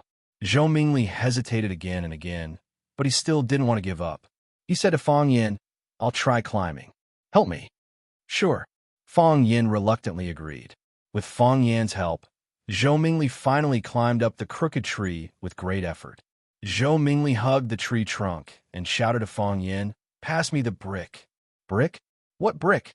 Fong Yin looked at Zhou Mingli with a confused expression. "Didn't you say I'll climb up and throw the brick, and you'll split it?" Zhou Mingli had a bad feeling. "Oh, that's what happened," Fong Yin said. "But I just thought about it. I think I'm not strong enough yet. I'll go back and practice. When I'm done, I'll come back and split the brick for you. Don't worry. By next spring, I'll definitely be able to split the brick in the air." After Fong Yin said that, he turned around and walked towards the village. "Hey, Fong Yin," Zhou Mingli was scared. He hugged the crooked tree and shouted, "Put me down, Fong Yin, you bastard. Put me down, Fong Yin, you bastard. You dare to trick me. I'll play you to death. Fong Yin, cousin, help." Deep in the forest, a man in black robe watched this scene like a ghost. Chapter 4:01. "Come back quickly. I can't handle it alone." The tree trunk was too tall, the bark was too slippery, and it was covered with a thin layer of ice. If he wasn't careful, he might slip and fall to the ground. Zhou numerology relied on Fong Yan's help to climb up. Now that Fong Yin said that he had to go back to practice again, it was possible that he could only come back next spring to perform the act of splitting bricks in the air. If he lay here and waited until next spring, before the tree sprouted, it would probably sprout on his head. Of course, he also knew that it was going to be New Year's Eve dinner soon. If his family couldn't see him, they would definitely come out to look for him. His life wouldn't be in any danger. However, the wind and snow were strong in the forest beside Stone River. Not to mention 1 or 2 hours, even 10 or 20 minutes would be a torture. He really hated Fong Yin to the core. Why hadn't he been beaten to death by his parents when he was young? This naughty kid who specialized in destroying things and scheming against others. "Fong Yin, come back. Help. Someone help me." Zhou Mingli screamed himself hoarse, but no one could hear his helpless pleas. In the depths of the forest, a pair of gray eyes stared at him without blinking. The black robe was wrapped tightly around his body. Even the arrogant cold wind couldn't remove it from his body. He held a thin blade in his hand. As long as he gently tossed it out, the screaming child would most likely die. After a long time, he finally made his final decision. He turned around and sprinted towards the top of the small green mountain. Gone in a flash. When Zhou Mingli came back, his face was swollen, his nose was covered in tears and mucus, and he couldn't stop coughing. His hair, which was originally made with hair clay, was blown into a chicken's nest shape. The 4 sides were swollen, and the middle was bald. It could be the new trend of Swallow Fort. Zhou Mingli couldn't hold it in anymore when he saw Fong Yijing. He cried out, "Where's Fong Yin? Where's Fong Yin? That bastard. He purposely tricked me. He tricked me to the tree and ran away. I couldn't get down alone. I almost fell to my death." Fong Yijing knew that Fong Yin would punish her son. It was not Fong Yan's style to do nothing. But when he saw Zhou Mingli's miserable state, he felt a little distressed. He quickly pulled Zhou Mingli into the room and said, "Why are you shouting? Quickly go back and change your clothes. My God, my clothes are about to turn into popsicles. It's Fong Yin, this bastard son of a bitch. I'm going to fight him to the death. He dared to bully me. I'm not going to let him off easy, pa." Zhou Fan slapped his son on the head. "Shut up." Zhou Fan snapped. "Who told you to talk to your cousin like this? You have no respect for your elders. Is this what we taught you?" His father's anger was still a deterrent. Seeing that Zhou Fan was angry, Zhou Mingli didn't dare to make a scene again. He wiped his tears and said, "So we'll just let it go? I was bullied by him for nothing. Why should he?" "Because he is your elder brother," Zhou Fan said with a tough attitude. "If you talk to your elder brother like this again, I'll teach you a lesson even if he doesn't do anything. Zhou Mingli wanted to rush up and fight with his father. He felt that everyone was bullying him. Even his father had betrayed him and joined the enemy's side. As his mother, you need to discipline him, Zhou Fan said to Fang Yijing. Hearing the commotion, everyone in the Fang family turned their gazes over. Lu Wan came out and advised, "Talk to the child, don't touch him." Fang Minjing giggled and said, "Big brother Fang Yin has been beaten a lot."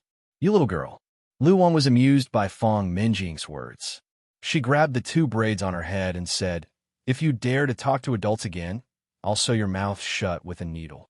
Fang Minjing quickly covered her mouth with her hand, worried that her aunt would really sew her mouth shut with a needle. If that happened, she wouldn't be able to eat delicious food. Only a stick can make a filial son. Children should be strictly disciplined.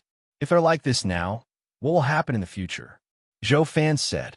While everyone was comforting Zhou Mingli, Zhou Fan left the room and went to the kitchen. It was Lunar New Year's Eve. The 2 old maids of the Fang family were busy preparing dinner for the family. Seeing Zhou Fan come in, the old maid who was washing the vegetables asked with a smile, "Young master, why are you in the kitchen?" "I'm here to find something to eat," Zhou Fan said with a smile. "I ate quite a lot in the afternoon. I didn't expect to be hungry at this hour." "It's easy to boil oil in a cold place," the old maid said. "There's fried rice balls and braised pig's face meat. Should I make a bowl of rice balls and cut a plate of pig's face meat for you to fill your stomach?" "Sure," Zhou Fan said with a smile. "Cut a plate of pig's face meat."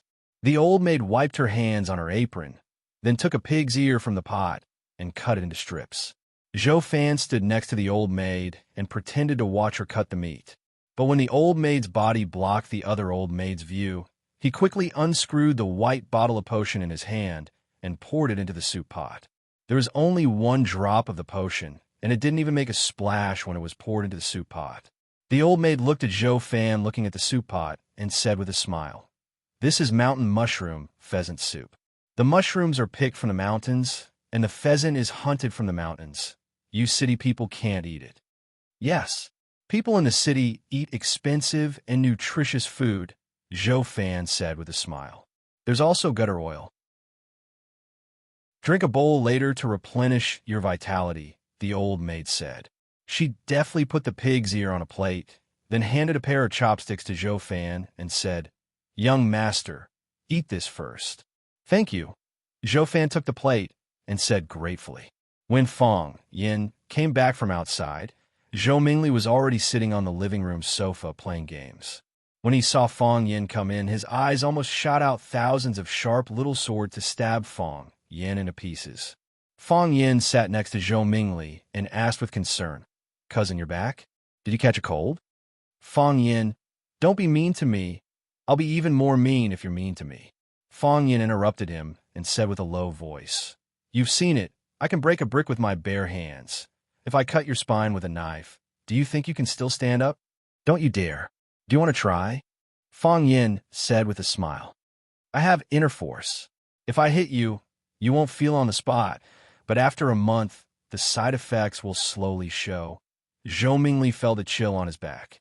He jumped down from the sofa, put on his shoes, and ran to his room. He was really scared of Fang Yin. Fang Yin smiled silently. This pair of father and son was really worrisome. After the Fang family worshipped their ancestors, they poured 3 glasses of wine in the direction of the stone tablet at the entrance of Swallow Dock Village. Fang Yin personally went to the backyard to bring a few dishes to the old drunkard and drank 2 glasses with him. The Fang family's New Year's Eve dinner also officially began. Fang Huwei sat at the head of the table, Fang Yixing sat below, and then Fang Hao, Zhao Qingxin, Zhou Fan, Fang Yin, Zhou Mingli, and several other juniors of the Fang family sat below. Lu Wan and the other women sat on the other side of Fang Huwei according to seniority. Fang Huwei looked at his descendants sitting on both sides of the table. He seemed to be in a particularly happy mood and said with a smile, "New Year's Eve is the night of reunion. How can it be called a night of reunion when all the family members are not here? This year, Yixing and Zhou Fan are back, and so is Zhou Mingli. This year's reunion dinner is even more reunion than in previous years." But this is not enough. Everyone looked at Feng Huwei with confusion. Obviously, all the family members were here. Why did the old man say it was not enough? Could it be that someone who was supposed to be here didn't come back? Feng Huwei looked at Feng Yin with bright eyes and jokingly said, "If Feng Yin can bring back that girl from the Yi family, then our dinner will be truly perfect." Everyone laughed. Feng Yin smiled bitterly and said, "Grandpa, please don't make fun of us." "Who said I'm joking with you? Next year, we must win that girl from the Yi family and bring her back to our Feng family for a reunion dinner during Chinese New Year. This is a mission. We must make sure it is completed." Feng Huwei said with a serious expression. Feng Yin didn't want to spoil his grandpa's mood, so he half-heartedly said, "I'll try my best, but you also know this kind of thing requires fate." "Fate my ass. Back then, I fell in love with your grandmother, and so did many other people. They wrote love poems and gave her gifts, so I directly went up to her and told her to come with me. Then she left with me," Feng Huwei said with a proud expression. Feng Yan's face was full of shock, saying, "It's that simple?" He didn't quite believe it. He always felt that picking up girls was something that required a lot of experience. How could it be so easy to succeed? "It's that simple." Feng Huwei solemnly nodded. "Of course, that's only if I beat all of her suitors away in front of her." Everyone laughed again. Even Zhou Mingli, who always kept a straight face and didn't want to talk to anyone, couldn't help but laugh. It seems like Feng Huwei's story was very much to the taste of these young people. After Feng Huwei finished his speech, everyone's eyes turned to Feng Yixing. According to the rules, he would also say a few words. Feng Yixing raised a glass in front of him and smiled. "I won't say much. I just wish everyone good health and a better life. Come, let's have a toast." "Cheers." Everyone's glasses clanked together, making a clear sound. Then, everyone raised their necks and drank all the liquor in their glasses. Even Feng Mingxiang learned from the adults and drank all the yogurt in his glass in one gulp. The first thing to eat was the soup. The old maid brought up the bowls of soup. Everyone had a bowl in front of them. Feng Huwei took the bowl, blew on it, and was about to drink the soup with a spoon when Zhou Fan suddenly called out, "Wait a minute." Chapter 402. Zhou Fan suddenly spoke. Everyone put down their bowls of soup and looked at him with puzzled eyes. On such an occasion, drinking soup while others were talking was indeed a very impolite behavior. The Feng family was very polite. Zhou Fan's face was slightly red, and his forehead was covered with fine beads of sweat due to nervousness. Of course, it could also be because of the smoke from the soup pot in front of him. His legs, which were placed under the table, were trembling slightly. His stomach secreted a large amount of saliva, and then he quietly swallowed it, mouthful by mouthful. He was a little evasive, not daring to look at anyone's eyes. But he soon realized that this kind of evasive behavior was actually a kind of guilty conscience, so he quickly raised his head. Feng Huwei looked at Zhou Fan with a smile and said, "Don't be nervous. We're all family, so what can't we say? Children's words carry no harm. In front of me, you're all a group of children. Even if you scold an old man like me tonight, I won't get angry with you. At most, I'll be taught a lesson by my disciples and be done with it. Do you think I'll become enemies?" Zhou Fan smiled awkwardly, looked at Feng Huwei and said, "I have a few words to say.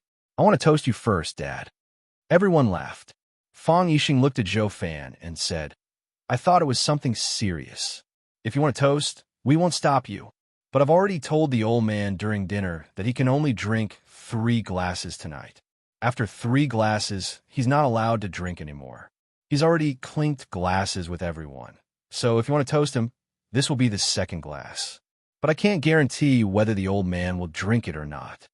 Zhou Fan raised the glass in front of him, looked at Feng Huwei and said, "Dad, I want to apologize to you. All these years, I've done a lot of bad things. You handed Yin to me, but I've always let her suffer. Especially in recent years, because I've made some small achievements at work, I feel that I'm unbeatable and look down on everyone. The last few times Yin came back to see you, I pushed her away with the reason that I'm busy with work. I'm really busy with work. But if I really want to take a leave, I can find time to come. I just think, do you think our Fong family is too poor and Swallow Dock is too remote? Fong Hui asked directly. Zhou Fan felt even more ashamed and said, yes. I always felt that Swallow Dock was too remote, and the people here always had a straight back. They walked with vigor, as if they were more powerful than anyone else. I feel very uncomfortable in my heart. Zhou Fan gulped down the wine in his cup and said, I know I was wrong. No matter how remote Swallow Dock was, it was still the hometown of Yijing. No matter what, the Fong clan is still my family. I shouldn't have come here with an attitude of showing off and pride. Otherwise, I wouldn't have been hit on the head again and again. Fong Hui touched his big bald head, looked at the juniors present, and asked, do you think I should drink Zhou Fan's toast? We should drink. Fong Minjing and Fong Mengxiang shouted. Children love to join in on the fun. You should drink, Fong Yixing said. Dad, give Zhou Fan a chance.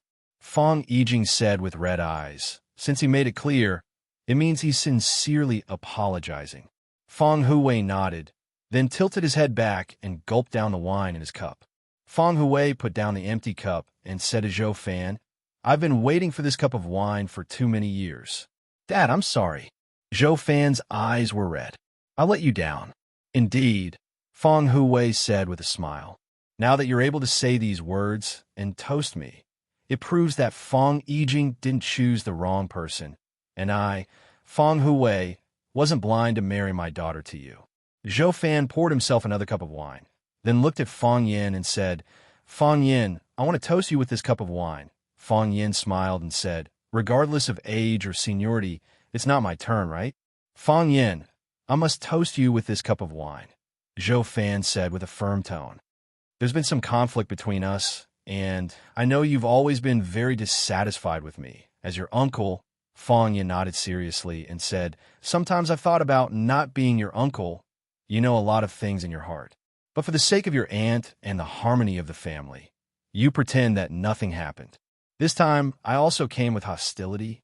I didn't want to come at first, but Yijing insisted. In order to go back to her hometown for the spring festival this year, she insisted with me for more than half a year. Thank you. Thank you for tolerating me. Thank you for accepting me. Fong Yin, let bygones be bygones. I'll toast you with this cup of wine. Zhou Fan's tone was sincere, and his eyes were sincere. Moreover, he was Fong Yin's elder.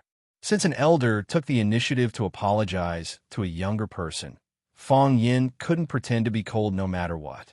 He picked up the cup in front of him and clinked it with Zhou Fan, then said with a smile, Uncle, you're too serious. I've always had hope in you. I think you can still be saved. Lu Wan scolded. Fong Yin, how can you talk to your uncle like that?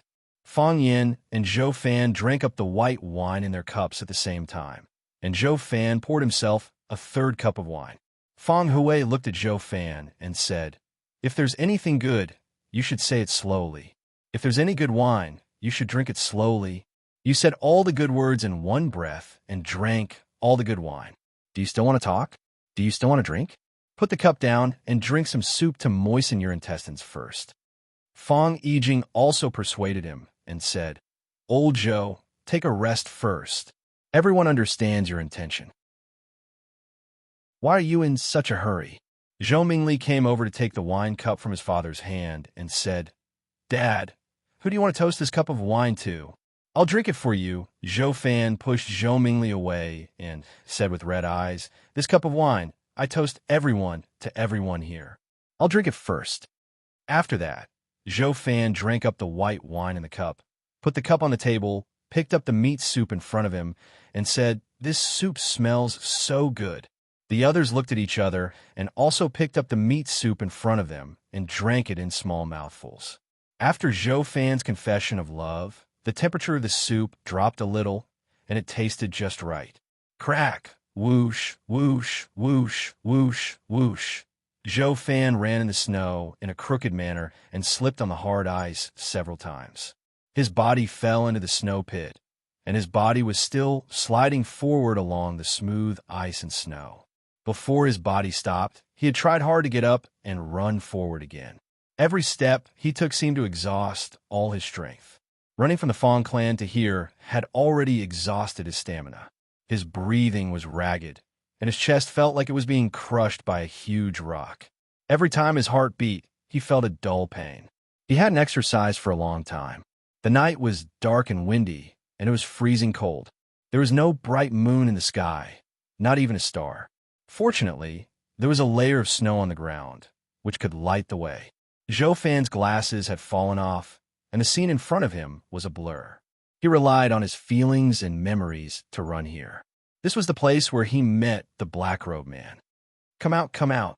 Zhou Fan stood in the snow and shouted, I've completed the mission. I've completed the mission. No one answered.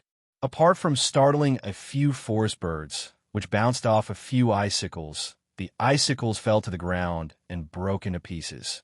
No human sounds could be heard. I've completed the mission. Give me the antidote. Give me the antidote. Whoosh. A black-robed man appeared behind Zhou Fan. Are you sure you've completed the mission? The black-robed man's extremely strange voice sounded. This was the most unpleasant voice Zhou Fan had ever heard. It was like talking with a mouth full of sand, or like the sound made by countless earthworms digging holes in the fertile soil. Yes, I've completed the mission. I've completed the mission. I poured the poison into the soup, and they all drank the soup. Everyone drank a bowl, Zhou Fan shouted with a trembling voice. His upper and lower teeth were chattering violently. It was as if he was afraid of what he had just done, or as if he was naturally afraid of the black-robed man in front of him. Is that so? The black-robed man sneered. Then tell me, what are the symptoms of the people who drank the soup now? He would not believe anything Zhou Fan said, even if this man's life was in his hands, even if he could crush him to death at any time. It was like crushing a weak ant to death. Zhou Fan calmed down a little, and his speech became more logical. He said, There are no symptoms. I saw them run out with the excuse of going to the toilet after drinking the soup. They have no symptoms. They're all fine, not dead. The black-robed man's voice sounded as if it came from hell. He said, Of course they won't die. At least they won't die now. Because I gave you the soulless lure, it's a slow-acting poison. It will fuse with the blood, destroy the human body's hematopoietic function, corrode people's spiritual will, and slowly turn normal people into waste. Finally, after 3 months, they will die as if they have a chronic disease. This was Swallow Fort. How could they casually kill an entire family? However, if it was this kind of silent death, by the time they knew the truth, it would already be 3 months later. At that time, who could find traces of them being poisoned? Time was the best accomplice, and it could cover up the key evidence left by the murderer. It's fine if it's an ordinary person, but for those who practice martial arts, the more profound their inner strength is, the more painful it is when they die. The black-robed man looked at Zhou Fan and said, Fortunately, the Fong family are all martial arts practitioners. Chapter 403. Without spirit, one would lack strength. Without energy, there was no divine light. Spirit, chi, and spirit were indispensable to martial artists. The three depended on each other and promoted each other. Zhou Fan didn't know kung fu, nor did he know anything about inner force. However, he could tell from the name that the soulless attraction was obviously meant to attract people's souls. If a person lost his soul, it was equivalent to losing his essence, chi, and spirit. What was the difference between him and a useless person? The worst thing was that this thing fused with the blood and destroyed the human body's hematopoietic function. Without the ability to produce blood, how long could one live? Zhou Fan didn't have time to study this. He stretched out his hand and said, I'll listen to you. I've completed the task. Give me the antidote. Quickly give me the antidote. I feel like I'm going to die. I'm going to die. The pill that the black-robed man fed him was equivalent to a ticking time bomb. It could detonate in his body at any time and take his life away. The threat of death in the next second was too torturous. If he didn't have more important things to do, he would have collapsed a long time ago. He needed the antidote. He needed to get rid of the poison in his body and defuse the bomb. That way, he would have a slight sense of security. This was also the biggest motivation for him to persevere. He didn't want to die. After a moment of silence, the black-robed man asked, "Your wife and children, did they drink that bowl of soup?" Zhou Fan's body trembled violently as he looked at the black-robed man in horror. This was a rather sensitive and difficult question to answer. If he said that he drank it, then the black-robed man would be suspicious. What kind of person would kill his own wife and child? Could such a person be trusted? If he said that he didn't drink it, then the black-robed man would be even angrier. If you reminded your wife and child, would you also remind the rest of the Fong family? If his actions of reminding his wife and children alerted the Fong family, then wouldn't this mission fail? You drank it, or did you not drink it? The black-robed man was very concerned about the answer to this question and asked, "Yes, they drank it." Zhou Fan's teeth chattered as he cried, "I was afraid of alerting them, so I didn't remind them. They also drank that bowl of soup. Give me the antidote. Give me the antidote to the soup. I want to save them." Ga. The black-robed man laughed. His laughter was even more ear-piercing and unpleasant than his voice. "People call us beasts. You are the beast." The black-robed man looked at Zhou Fan and said, "In order to save his life, he can even sacrifice his wife and son. If this isn't a slow-acting poison, the poisoned person will die immediately. Or, if I tell you that there is no antidote for this soulless attraction, would you feel a little guilty?" "Give me the antidote." Zhou Fan was like an enraged mad dog. Death had reduced his fear of the black-robed man. He reached out to the black-robed man and roared, "Give me the antidote. You promised me. As long as I help you complete the mission, you'll give me the antidote." "I did promise you," said the black-robed man. His wide sleeves didn't move at all, but a small red glass bottle flew out from there. Zhou Fan took the vial and asked, "Is this the antidote?" He was a little uncertain. Why did the black-robed man give him the antidote so readily? Or could it be that this was another type of poison that would kill anyone who drank it? "This is the antidote," said the black-robed man. "You can only choose to believe it, because if you don't drink it, the poison in your body will also kill you." Zhou Fan no longer hesitated.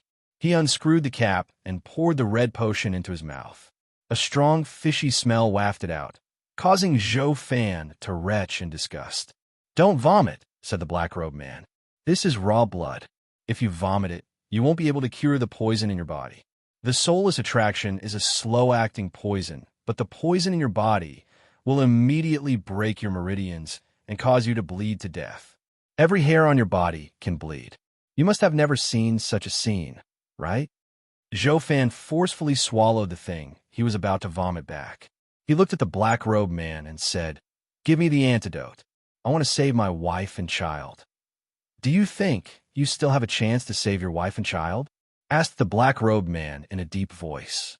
Zhou Fan staggered back and asked in panic, "What are you doing?" "Of course I'm going to kill you," said the black-robed man. "I promised to give you the antidote, so I'll give you the antidote. However, I didn't say that I wouldn't kill you after giving you the antidote. Stupid animal, you're the only one who knows. How can I let you leave alive?" As soon as he finished speaking, the black-robed man's body disappeared. A gust of wind swept past. Zhou Fan thought he was going to die. His limbs were numb, and his whole body had been frozen into ice. Or was he already dead? This gray world was really like hell. But does hell also snow? When he felt that he could still breathe, when he heard his heart beating fiercely, he realized that he was still alive. He didn't understand what was going on. His mind was still stuck on the scene of the black-robed man rushing towards him. His speed was too fast, like a thick fog wrapping around him. What happened after that? "You're not dead." A familiar man's voice sounded behind him. Zhou Fan turned around and looked at Fong Yan's eyes. His body powerlessly fell to the ground and said, "You're finally here. It's better to come at the right time than to come early." Fong Yan's gaze was fixed on the black-robed man's face, and he said, "Don't you think so?" "You?" The black-robed man looked at Fong Yan, then looked at Zhou Fan, who was lying on the ground without the strength to move, and said with a voice full of resentment, "Did you plan to set up an ambush?" Zhou Fan came out to ask for the antidote, and when he was about to kill him, Fong Yan appeared in time to save Zhou Fan. If the appearance of these two people was just a coincidence, the black-robed man wouldn't believe it no matter what. "Don't act like you're angry," Fang Yin said with a sneer.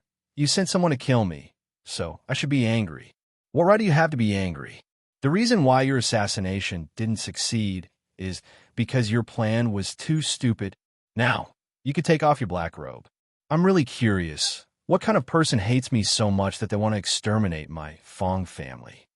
The black-robed man's facial expression was hidden in his hood, and from where Fang Yin stood, he could only see a pitch-black hole.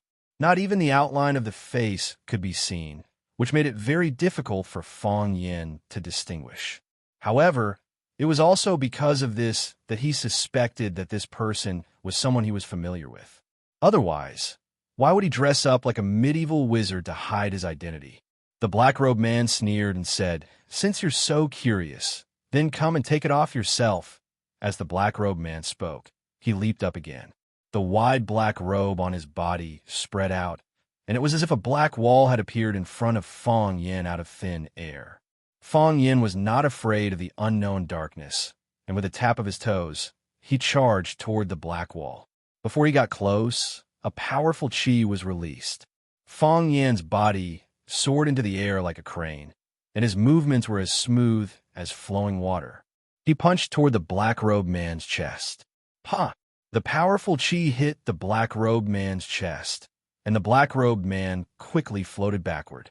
Fang Yan's legs kicked off, and with the help of Drunken Crane rides the wind, his body accelerated in the air. His body shot out like a cannonball, fiercely charging toward the black-robed man. When Fang Yin got close to the black-robed man, he slammed his palm toward the black-robed man's head. The black-robed man's head shrank, and he unexpectedly disappeared from the hood. Without the support of his head, the hood collapsed in an instant. Fang Yan's palm struck empty air, and his body moved forward in a straight line due to inertia. "Ha!" The black-robed man's wide sleeve swung over, and he began to counterattack. The sleeve carried a powerful qi, and it was like a huge steel palm leaf fan. Before the sleeve could hit a person's body, the strong wind had already swept the person away. Fang Yin did not retreat, but instead advanced, and his body accelerated again. The Tai Chi heart spun, and the Tai Chi realm completely unfolded. In Fang Yan's mind, the swung sleeve turned into a square with 4 black lines. Of course, in Fang Yan's eyes, its speed was already astonishingly slow. Fang Yin stretched out his hand like lightning and grabbed a corner of the sleeve. His legs exerted force, and his body rose into the air again. In the air, he used pushing 1,000 Jin with 4 Liang, and using his strength as a guide, he levered the huge black-robed man. His body spun in the air, following the path of the Tai Chi heart. With this rotating force as a carrier, Fang Yan's body was able to maintain its momentum in the air and no longer fall. Then, he pulled the black-robed man and spun like a windmill. Every time he spun, he would reduce some of the force. After they spun countless times, the black-robed man's strength had been completely reduced. Fang Yin dragged the black-robed man to the ground. He knew that the black-robed man had become a lamb waiting to be slaughtered. He wanted to tear apart his black robe, take off his black hat, and finally cover him with a white cloth that represented death. He hated the black-robed man to the core. Rip! A crisp sound was heard. The sleeve in Fang Yan's hand could not withstand the pull of gravity and suddenly broke. Fang Yin reacted quickly and punched the black-robed man's head. He was never a picky person. In his opinion, he could first see the black-robed man's true face and then smash his head, or he could first smash his head and then see the black-robed man's true face. Perhaps at that time, he would no longer be able to see clearly. Who cared? Bam! Fang Yan's fist landed solidly on the black robe. Unfortunately, it was only the black robe and not the black-robed man's body. The black-robed man actually used the black robe as a disguise and played a clever trick of a cicada shedding its carapace. He slid down from the bottom of the black robe. Earlier, Fang Yin landed on the ground and then swung his right hand, and a blood-red thread shot towards Zhou Fan, who was lying on the ground. Chapter 404. The red thread snake hissed. It was as if someone was whistling his foot. He tried hard to make a sound, but it was not loud or pleasant at all. The red thread flew toward Zhou Fan, who was lying on the ground, as fast as lightning. If it was an ordinary person, such as Zhou Fan, even if the tiny red thread entered his body through his nostrils, ears, or mouth, and gave birth to a nest of red thread snakes in his stomach, he would not be aware of it. However, in Fang Yan's eyes, he could clearly see the red line's every move and even its two black eyes that were like dots. It was a red thread snake. Fang Yan was no stranger to this kind of red thread snake. Previously, when he fought with the Snake Lord had used such a disgusting thing that was impossible to guard against to poison him. However, the Snake Lord had been subdued by Fang Yan and had his snake eye. As long as Fang Yan crushed the snake eye, the Snake Lord would die on the spot. The Snake Lord's life was to become Fang Yan's snake slave and be used by him. It was impossible for him to have the guts to resist and poison Fang Yan. Of course, there was also the possibility that the Snake Lord wanted to poison Fang Yan's family to death and then take away his snake eye from Fang Yan. However, Fang Yan knew that this person was not the Snake Lord. At first contact, he knew that this person was not the Snake Lord. There were many senses in the human body. Fang Yan was quite confident in his combat sense. Zhou Fan was lying on the snow silently. After a day and a night of suffering, his physical strength had been exhausted. He had just experienced a life and death crisis. Because of the appearance of Fang Yan, he could not hold on any longer. He directly lay on the ground and fainted. Zhou Fan did not have the ability to save himself, and Fang Yan could not just watch his uncle get killed by the red thread snake. Although he had said not to let him down, he could not really abandon his uncle. It was a matter of life and death. His life was hanging by a thread. Fang Yan's Taiji heart spun even more crazily. The airflow formed a white whirlpool that could devour everything. Fang Yan felt a sharp pain in his dantian, as if the heat from a rotation was going to burn his skin and flesh. The Taiji domain was unleashed to the extreme, and the movement of the red snake turned into a tiny line. Even though he started later, he arrived first. Fang Yan's body flipped and jumped in the air, chasing after the red-line snake that was about to enter Zhou Fan's body at a ghostly speed. Seeing that the red thread viper was about to land on the ground and attack, Fang Yan suddenly threw out the corner of his robe that he was holding. The lower hem of the robe contained an abundant amount of Taiji energy. It was like gold or iron, a murderous weapon. Hoo. Wherever the hem of the robe passed, the air was ignited by its heat, emitting a crisp, crackling sound. In front of it, there was a rectangular airless vacuum. Pa! His sleeves whipped the red thread snake's body, sending it flying. Hiss. The red-line snake let out a few weak cries and fell to the ground. It had already become a dead snake. Fang Yan rushed over and stepped on it. Crack! The red-line snake's body and the snow on the ground were stepped on by Fang Yan, merging into a pool of red and white mud. The red-line snake was raised on corpse blood, so the blood inside had a strong stench. Zhou Fan was still sleeping soundly, unaware of the danger outside. Fang Yan saved his uncle and helped him out of danger. When he turned to look at the black-robed man, he had already disappeared. However, when Fang Yan tore off his black robe, he still managed to catch a glimpse of him in a hurry. What kind of face was that? A very ordinary person with a very ordinary face. His skin was as pale as paper, as if he had never seen the light of day. The most memorable thing was that he only had one eye. On the side of his cheek where he had lost his eye, there was a shocking hole in his flesh. The blood had already drained, the wound had already healed, but the uneven skin and the protruding sarcoma of the meridians were still nauseating. This was a caveman, and also a dead man. When Zhou Fan opened his eyes, his wife Fang Yijing was sitting next to him, looking at him with a worried expression. Zhou Fan's mouth moved, but no words came out. "You're awake?" Fang Yijing grabbed her husband's hand and asked, "Are you thirsty? Are you hungry? Do you feel uncomfortable anywhere?" Zhou Fan blinked and asked, "I'm not dead." He remembered that he was already dead. The ice and snow covered him, and there was a crystal-clear snow bag where he laid.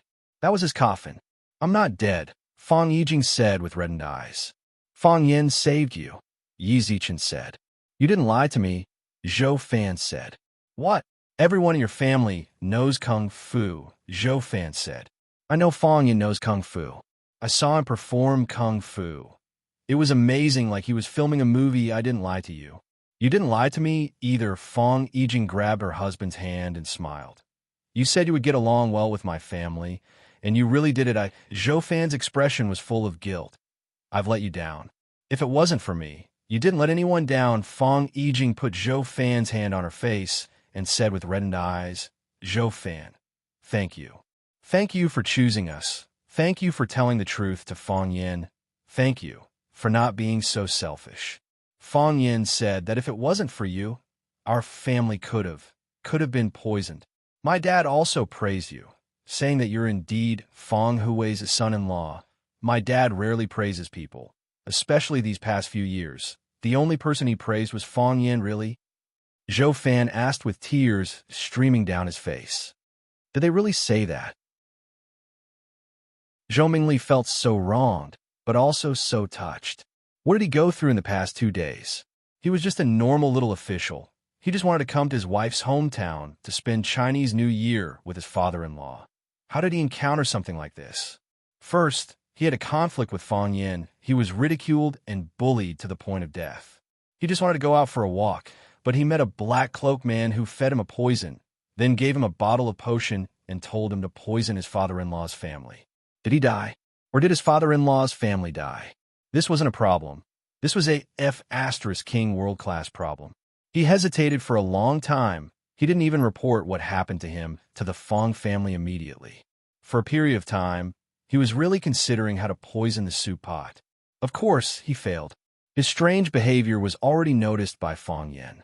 He knew that he was a selfish person and also knew that he was the sinner of the Fang family. He felt that neither his wife nor the Fang family would forgive him. Fortunately, it was all over now. He was still alive, and so was his father-in-law's family. Moreover, he, who had never been recognized by them, actually received their praise. Was this the sweet after the bitter? It's true. They're discussing something outside. You'll know when you go out. Fang Yijing also nodded with tears on her face. "I'm not going out," Zhou Fan said. He reached out and hugged his wife, saying, "I just want to be alone with you for a while." The Fang family's living room. The children were all taken to their rooms to sleep by their mother. Only Fang Hui, Fang Yixing, Fang Hao, Zhao Qingxin, and the junior Fang Yin were left in the living room. Luan also went out after making tea for everyone. She knew that the men of the Fang family had something very important to discuss today. She didn't know until now that what she thought was a peaceful New Year's Eve dinner was actually hiding such a dangerous thing. Looking at her son, Fang Yin, who was sitting calmly next to his grandfather, Luan's heart was filled with comfort. Her son had grown up and could share the family's worries. No, not only could he share the family's worries, he could already support the Fang family's image. It's just that this child is working too hard. If only there was someone who could share the burden with him. Luan thought to herself that it was time to arrange a marriage for Fang Yin. Fang Yin still didn't know about his mother's evil thoughts. He said, "This is a ruthless move, but also unexpected. They're trying to get rid of our entire family without making a sound." Fortunately, they chose the wrong chess piece. They chose Zhou Fan to carry out this plan. However, no matter how much Zhou Fan hated the Fang family and how much he hated Fang Yin, he didn't have the intention to eliminate the entire Fang family. They asked Uncle to poison the soup pot to kill us, his wife, and his child. As long as you're a man, you'll have a little bit of resistance, right? Uncle said that the mission was completed, so they killed Uncle's wife and child. After understanding Uncle's choice, they were extremely angry, feeling that Uncle had lied to them. Our opponent is not only a psychopath, but also a psychopath, right? Just like what Fang Yin said, when faced with the decision to poison his wife, child, and all of his wife's family, anyone would feel uneasy. Zhou Fan was a selfish and timid person. However, this didn't mean that he had completely lost his humanity. He was hostile to the Fong family and hated Fong Yin, but it was only because of the bad feeling in his heart and a few words that he said. If he wanted the Fong family to fight and kill, he wouldn't be able to do such a thing. After he got the antidote, he came back like a stray dog. His strange behavior was hidden from his wife, Fong Yijing, and many people in the Fong family, but it couldn't be hidden from Fong Yin. Under Fong Yin's pressure, he finally confessed to Fong Yin everything that had happened to him. Fong Yin was shocked after hearing it, but he signaled Zhou Fan to keep quiet and beat him at his own game. The medicine that Zhou Fan threw into the soup pot was not the soulless lure, but a tonic called Lingji that Fong Yin gave him. Putting it into the soup pot wouldn't be harmful to the human body, and it could even be beneficial. Chapter 4:05. War was a competition of strength and wisdom, but the most important thing was luck.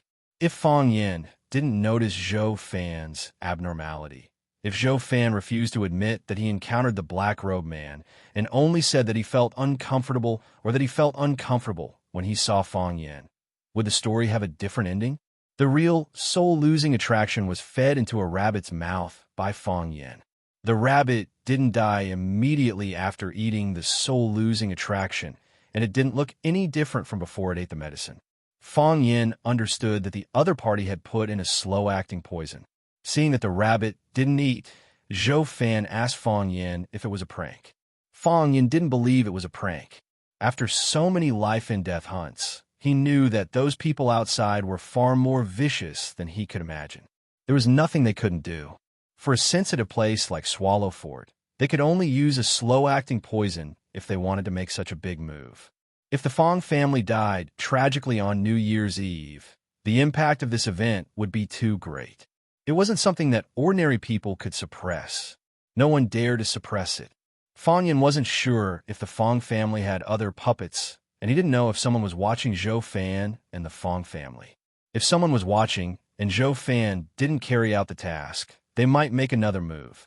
Therefore, he asked Zhou Fan to put the poison in the soup pot according to the plan. At the dinner table, Zhou Fan suddenly apologized to everyone and toasted them 3 times. This was Zhou Fan's impromptu performance. At that time, Zhou Fan was still suffering from the poison. He wasn't sure if he could survive the night, and he wasn't sure if he could get the antidote from the black-robed man, although Fong Yin promised him that he would help him get the antidote. However, the black-robed man was so powerful, and Fong Yin, he was just a young and clever kid.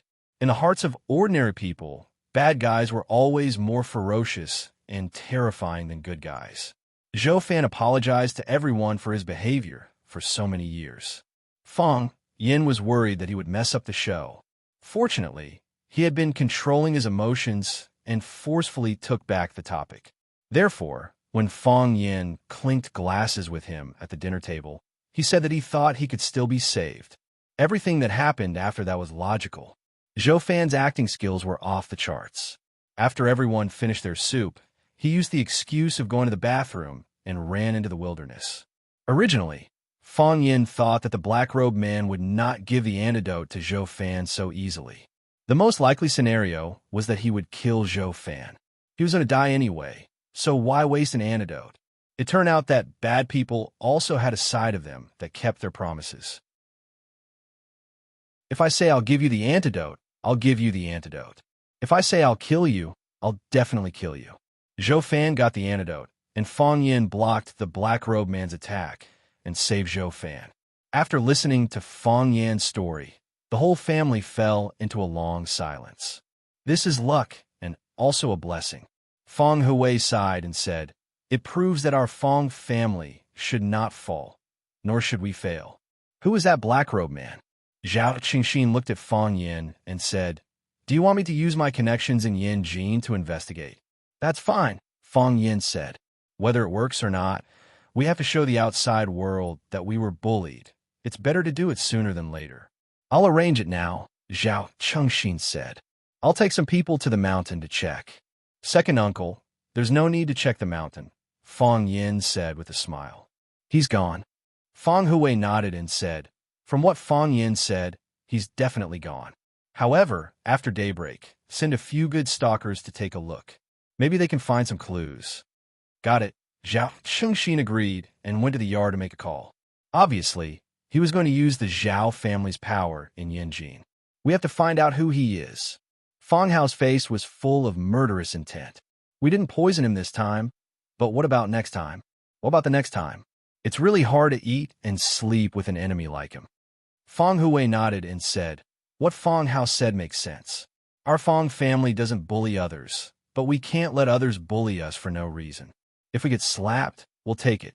If we get slapped a second time, we should at least ask why, right? The old man looked at Fang Yin and said, Fang Yin, what do you think? Grandpa, let me handle this matter, Fang Yin said coldly. If we let him escape this time, he won't be so lucky next time. That's settled, Fang Hui said. Let Fang Yin handle this matter. It's getting late. Go and rest. Fang Yixing looked at Fang Yin and said, be careful. I will, Fang Yin said. Dad, you go and rest. We still have to get up early tomorrow morning to pay New Year's greetings. You have to come with us this year, Fang Hui said. We'll have to go to every household after coming back. Those who helped us before, go and kowtow to their elders. Those who bullied us before, practice with their juniors. Don't hide at home like a coward. Fang Yin smiled bitterly and said, isn't this bullying?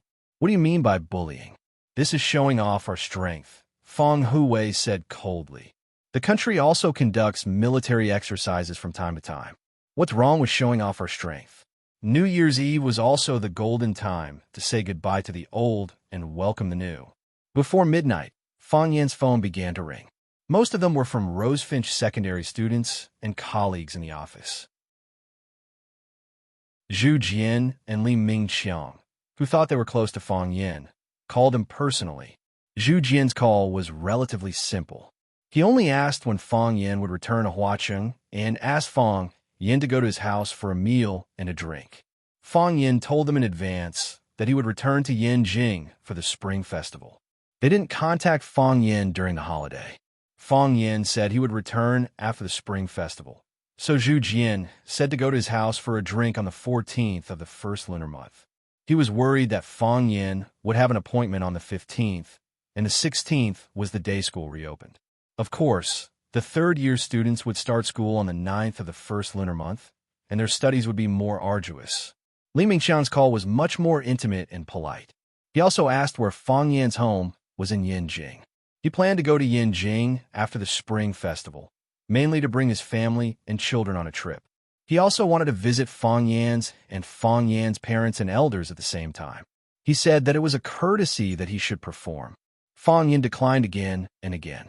Only then did Li Mingqiang give up on the idea of going to Yanjing to visit Fang Yin for the Spring Festival. One of the school's vice principals was not feeling well. He had said before the Spring Festival that he would be retiring early this year. There were many people eyeing that position, and Li Mingqiang was the most powerful competitor. There were 3 people who could decide that position: the school board member Lu Chaoge, the current principal Zhang Xiaofeng, and the shadow principal Fang Yin. Li Mingqiang knew that if he had Fang Yin, he would have the votes of the school board member and the shadow principal. Even if Zhang Xiaofeng objected, it would be useless. Unfortunately, Fang Yin had already communicated with Zhang Xiaofeng and made other arrangements for this position. Mr. Fang, Happy New Year. The person who secretly likes you. An unknown number sent such a message. Fang Yin thought of something and immediately dialed that number. The call went through, but it was an impatient boy's voice. Who are you? Who are you looking for? Fang Yin hesitated for a few seconds and took the initiative to hang up. Since the other party didn't want to expose himself, there was no need for him to probe aggressively. At such an age, who didn't have a crush that sounded exciting but was actually sad and pitiful? There was a joke on the internet. It said that you might not remember who sent you a message during the Spring Festival, but you would remember clearly who didn't send you a message. As time went by, it was getting closer to midnight. Fang Yin's phone was getting more and more busy. Fang Yingying and Fang Haoan stayed by Fang Yan's side. Seeing that Fang Yin was busy answering messages and answering phone calls, the two of them felt a little sad when they looked at the phone in their hands. They waited for a long time, but there was not a single message or phone call. On such a special night, they were like orphans forgotten by the world. Ding! The phone in Fong Yingying's hand finally rang. Fong Yingying was so excited that the fat on his face kept shaking. While Fong Yin was drinking water, he said very discontentedly, "I don't know who sent me a message to wish me well. I hate this kind of cheap blessing method the most. They're not even willing to write a blessing, and the blessing message is copied and forwarded. 8,000 people out of 10,000 receive the same message. It's a waste of money." Fong Yingying opened his message in front of Fong Yin. There was only one message in the empty inbox, and the name of the message was so familiar: Fong Family Hero. Fong Yingying was stunned for half a second and wanted to quickly hide the phone. "Open it and see." Fong Yin held the teacup and said, "Let's see what Fong Haohan said to you." "There's no need for that, right?" Fong Yingying said with a bitter face. "It's possible that Fong Haohan wrote a love poem to some girl, but this idiot accidentally chose the wrong recipient and sent it to me. Love poem?" Fong Yan's heart of gossip was burning, and it was even more ferocious than the spinning of the heart of Tai Chi. "Open it and see. Otherwise, I'll do it myself."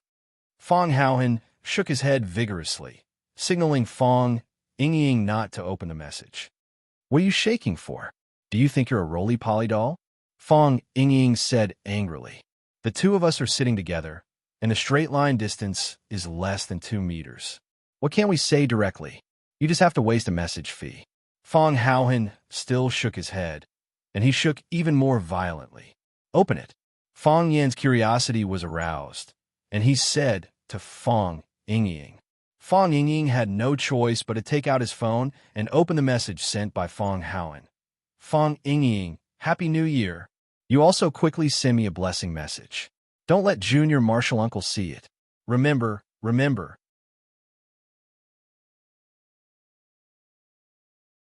Chapter 406. Oh, to the power of O. At first, Fong Yan's expression was like this. Smiley face. Then, Fong Yan's expression changed again. : In the end, Fong Yan's expression became like this. Fong Yan wanted to say something.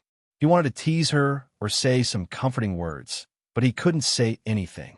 He patted Fong Yingying's shoulder, then Fong Haohan's shoulder.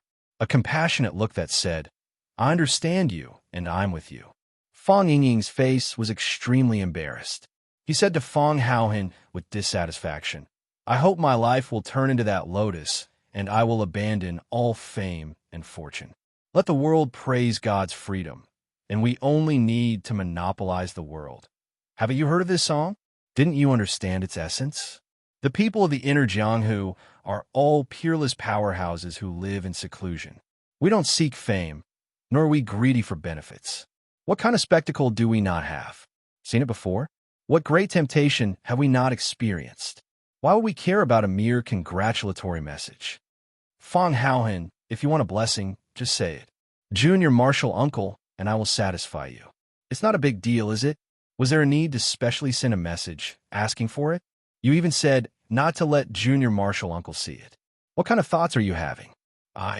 Fong Yingying, do things in an open and above-board manner. There is nothing that I cannot say to others. Junior Marshall Uncle is our elder brother. Do we need to lie to him? I don't care what you, Fong Haohan, do. Anyway, Fong Yingying, would never do such a thing. As Fong Yingying was passionately criticizing Fong Haohan, the phone in his hand rang again. Ding dang. It was still the sound of a message from his phone.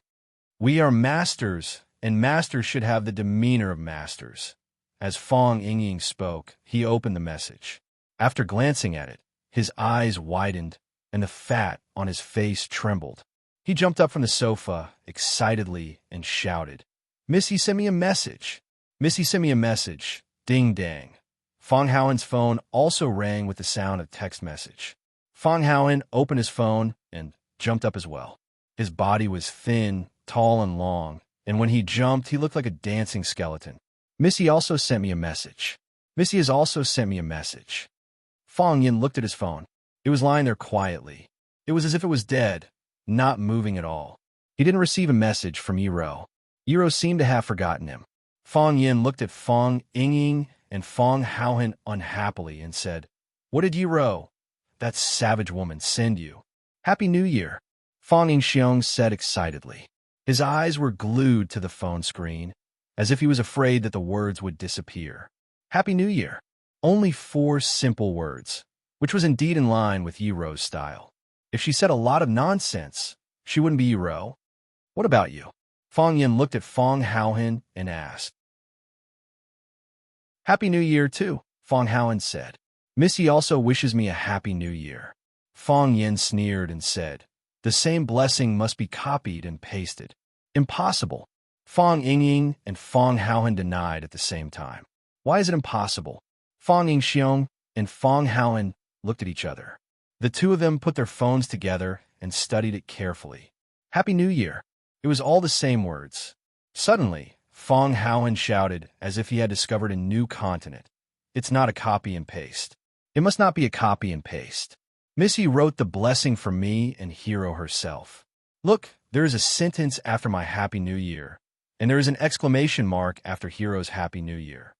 Fong Ying looked at Fong Yin and said, "By the way, Junior Marshal Uncle, Missy must have sent you a message a long time ago, right?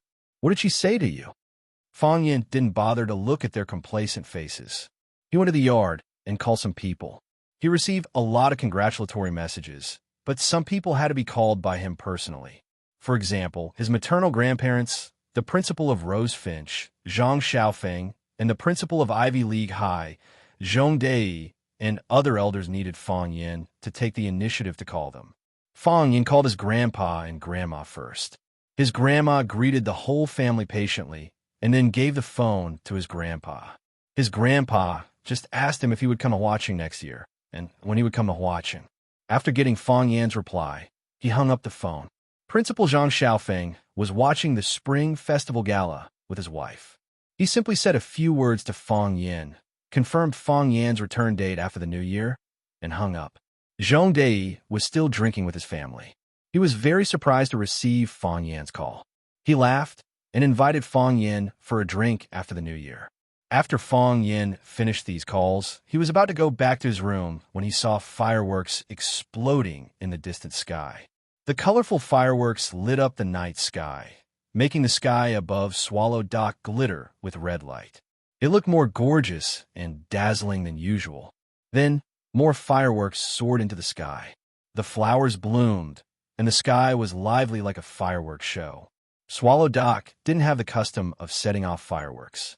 These fireworks were set off in Yinjing City or other villages around Yinjing City. Fong Yin stood in the yard and watched the fireworks for a while. Suddenly, he thought of a woman who was as gorgeous as fireworks but lonely. He dialed the number, and it took a while for the phone to be picked up. "Fong Yin." The woman's crisp and cold voice came from the phone. "It's me," Fong Yin said with a smile. "What are you doing? Why did you take so long to pick up?" "I just took a shower," the woman said. "When I came out, I saw my phone was ringing, so I picked up late. Taking a shower?" Fong Yin imagined the image of Lu Chaoga taking off her clothes and taking a red wine bath. His handsome face suddenly turned red. These women, Fong Yin thought angrily. Every word they say carries some kind of obscure hint. If you're not careful, you'll fall into their trap. "Have you had dinner?" Fong Yin asked. "Yes, I have." Lu Xiaoga's voice became gentler. "After coming back from the company, I fried myself a steak and drank a bottle of red wine. I'm about to take a shower and read a book before going to bed. I don't have the habit of watching the Spring Festival Gala. Either," Fong Yin said with a smile. "Actually, there's nothing interesting about the Spring Festival Gala. Today is New Year's Eve. Why did you go to the company? The first sample is out." Lu Chaoga's voice became excited. "We tried it on some equipment, and the performance is very good. Now Chaoyan Research Institute is further optimizing and improving it. When the product is fully mature, after a 3-month run-in period, we can produce the product and send it to the market through various channels. An energy reform is about to be pulled by us. The curtain has begun. When we occupy the market, they will either cater to us or be eliminated by us." Hearing this good news, Fong Yin was also very happy and said, You're moving very fast. I thought it would take at least 6 months to a year to see the product go online.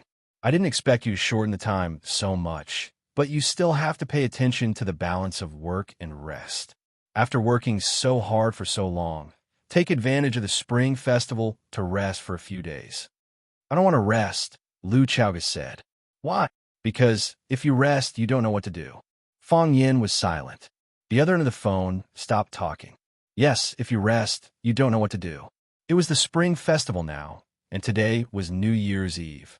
Other families were all reunited, drinking wine, eating dumplings, watching TV, and setting off fireworks, happy and harmonious. But what about Lu Chaoga? Her parents had left her a long time ago, and her sister-in-law had also passed away from her injury some time ago. In this world, she no longer had any relatives. All she had were those enemies who were like wolves and tigers.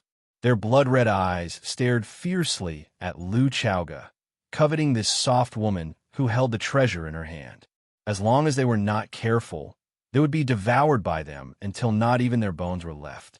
Even now, during the second they were talking, there were probably many people hiding in the dark who wanted to take her life or take away the Rubik's Cube technology, right? The ancients said that one must brave the dragon's pool and the tiger's den. However, because of Absolute Wall, Lu Chaoga was in the dragon's pool and the tiger's den every second of every day, right? When he was not there, watching was too dangerous for that woman. I'm inviting you now.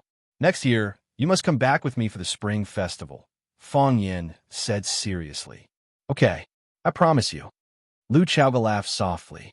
Even on the other end of the phone, Fong Yin could hear her clear and melodious laughter. Pa! A firework bloomed beside his ear. Fong Yin looked up at the sky above him. The place where the firework was set off was very far away from him. Someone is setting off fireworks in the neighborhood, Lu Chaoga said faintly. What beautiful fireworks. Fong Yin finally understood that someone was setting off fireworks on Lu Chaoga's side. The sound of the fireworks exploding came through the phone, which was why Fong Yin felt it was so real and so loud. Pa! Pa! Pa! Fireworks rose into the sky one after another, exploding one after another.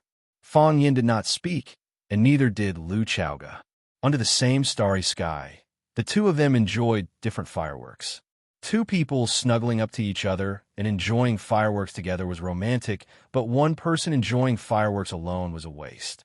Like the moon, like the stars, you're seductive, blooming, crying so loudly who? Is it setting your clothes on fire, tasting the wind and rain? You are so beautiful and sad after prosperity. Is desolation after desolation? Is forgetting when not to bury my body with it? The wine of tears drinking full of vicissitudes distant so far, missing so long. Fireworks were lonely. She was even more lonely than fireworks. Chapter 407. Fireworks, Silver Flowers, and Sleepless Nights. The sound of fireworks and firecrackers didn't stop. Because it was close to midnight, they were getting more and more frequent in the starry sky, where Fong Yin wasn't thousands of miles away. Lu Chaoga didn't speak again, and neither did Fong Yin. Lu Chaoga was focused on watching the fireworks, and Fong Yin was watching the fireworks with her on the other end of the phone. At this time, words had become a superfluous and inappropriate way of communication. She was really lonely during the festival alone, so he accompanied her on the phone. For him, he could only do this much. For her, this was enough.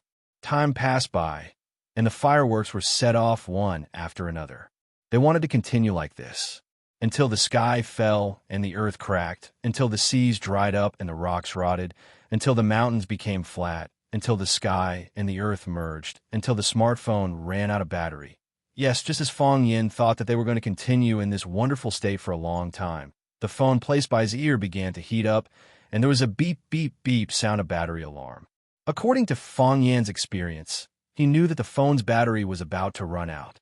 The battery life of today's smartphones was too short.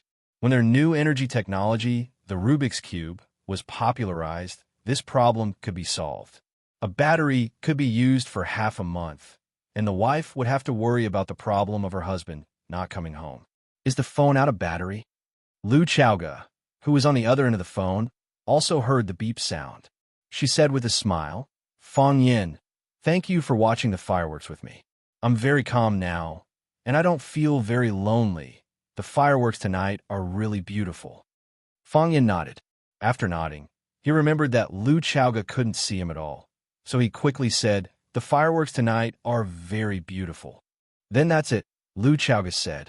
I think you must be very busy tonight. I'm not very busy, Fong Yin said. He didn't do much tonight.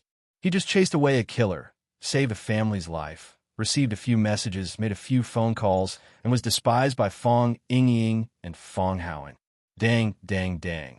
The old bell in the east of the village was rung by the bellkeeper, which meant that the old year had passed and the new year had arrived.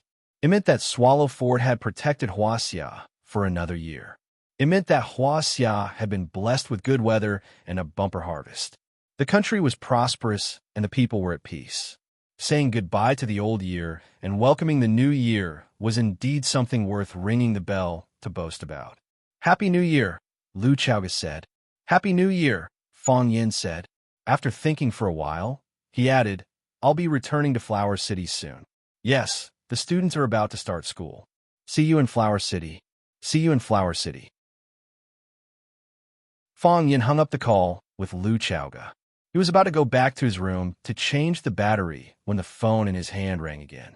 Fong Yin looked at the caller ID and answered the call again. He smiled and said, Jiang Qin, Happy New Year. Mr. Fong, Happy New Year. Jiang Qin's sweet voice came through the phone. Mr. Fong, who are you talking to? I've been calling for half an hour. Your phone has been busy. I didn't know you were a talkative person before. Fong Yin smiled and said, I've been calling my friends to wish me a Happy New Year. I wanted to be the first to wish you a Happy New Year, Jiang Qin said, feeling wronged. Am I the first person to wish you a Happy New Year? No, Fong Yin said honestly. The first person to wish him a Happy New Year was Lu Chaoga. Their phone call went from last year to the new year. Jiang Qin shouted with dissatisfaction.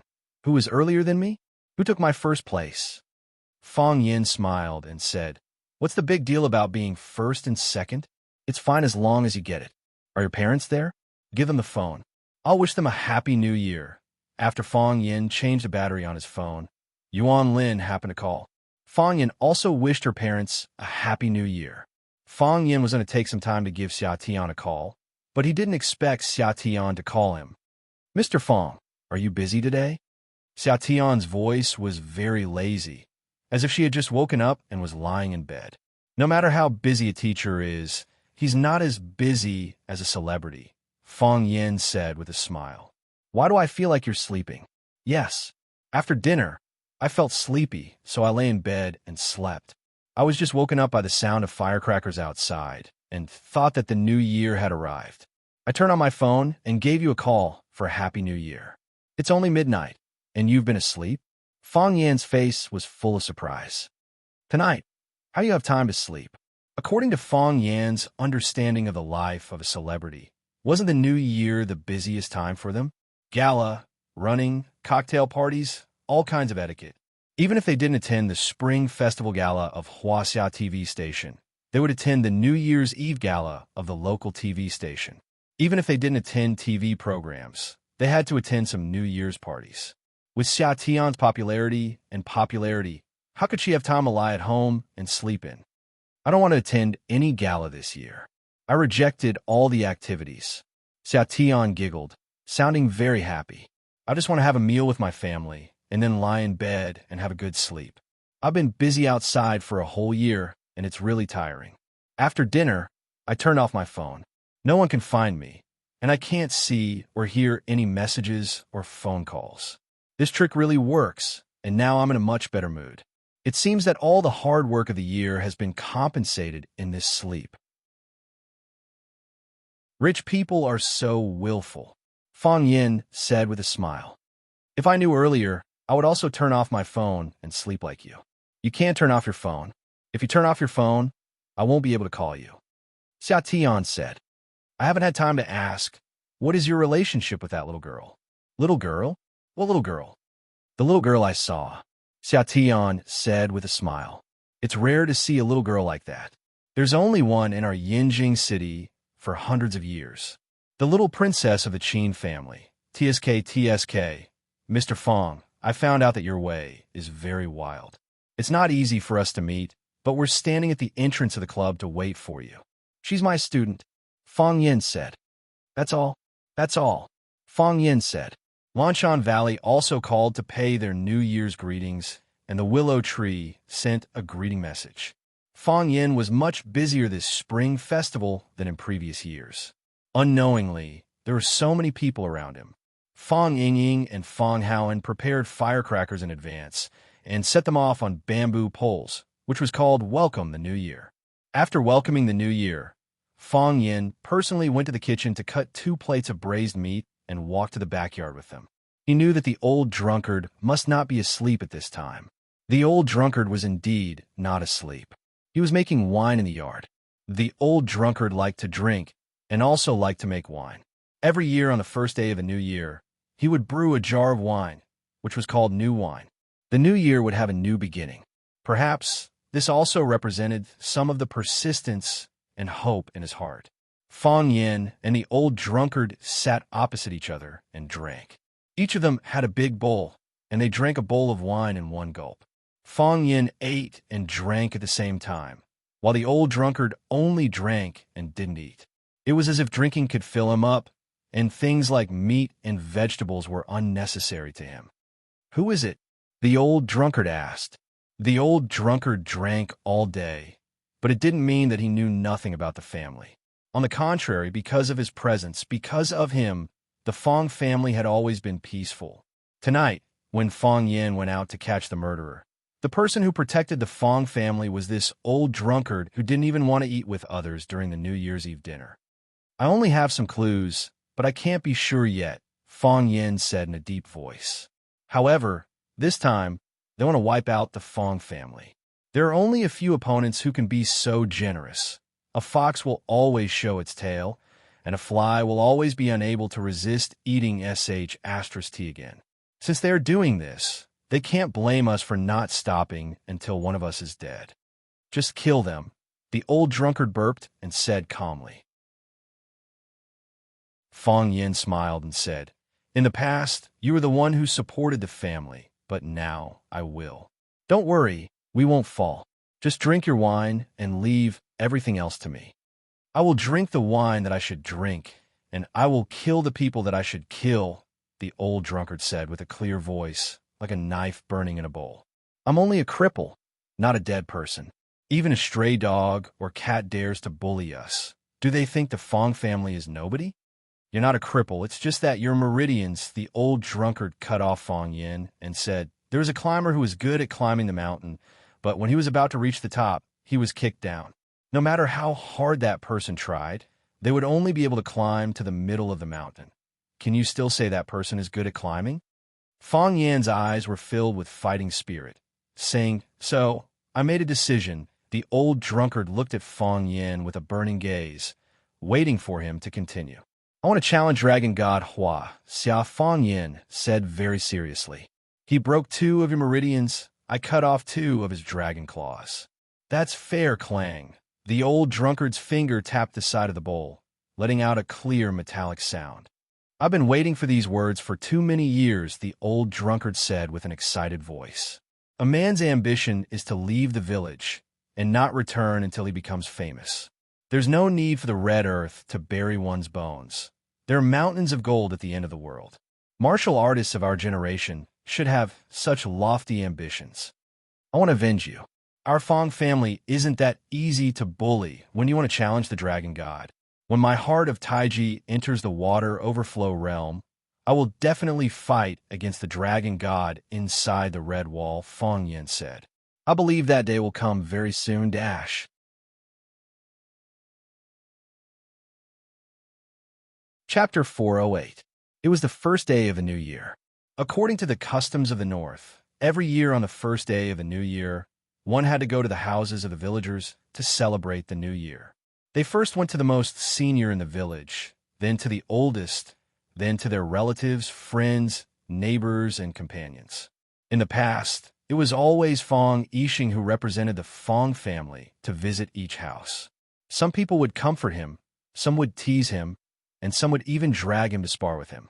Everyone knew that Fong Yixing didn't like martial arts and abandoned martial arts to pursue literature. Wasn't it insulting to ask Fong Yixing to spar with him? Fong Yixing could only refuse again and then let others laugh at him for a while. The Fong family's reputation gradually declined. This year, Fong Hui asked Fong Yin to accompany Fong Yixing to celebrate the new year. Since the old man had spoken, Fong Yin couldn't disobey. He could only wake up early and put on the green robe and thousand-soled cloth boots that his mother had prepared for him in advance.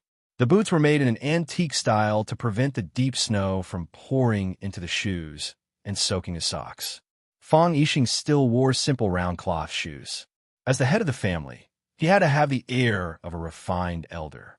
He had to endure the cold. This was what it meant to be graceful and not warm. The most respected person in Swallow Dock was the teacher. Everyone in Swallow Dock had to go and pay their New Year's greetings to him.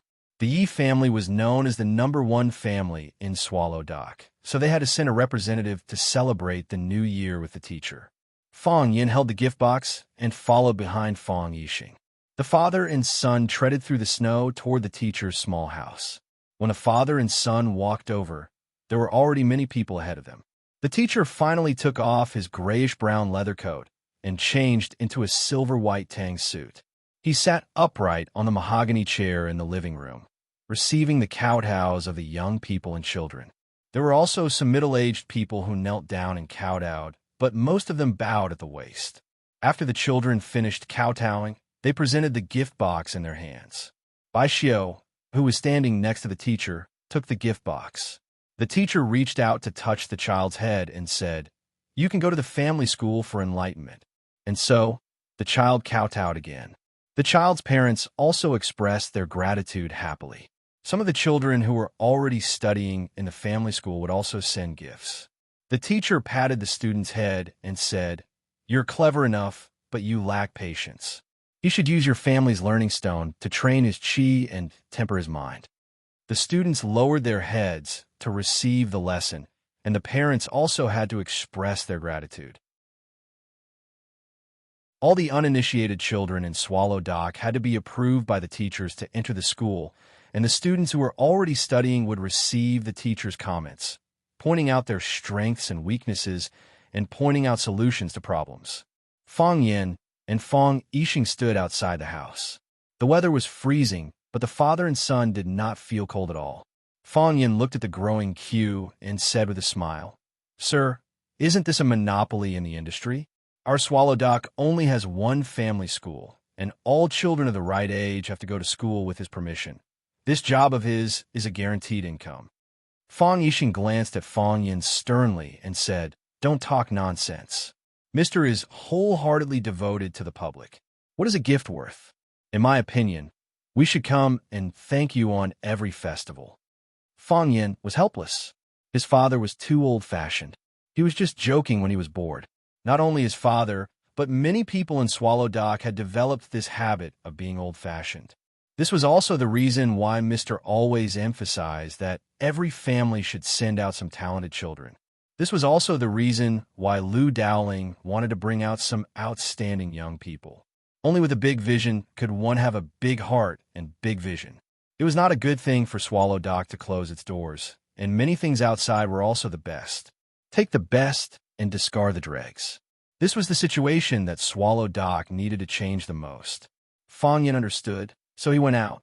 Fong Yixing might also understand, but character could not be developed overnight.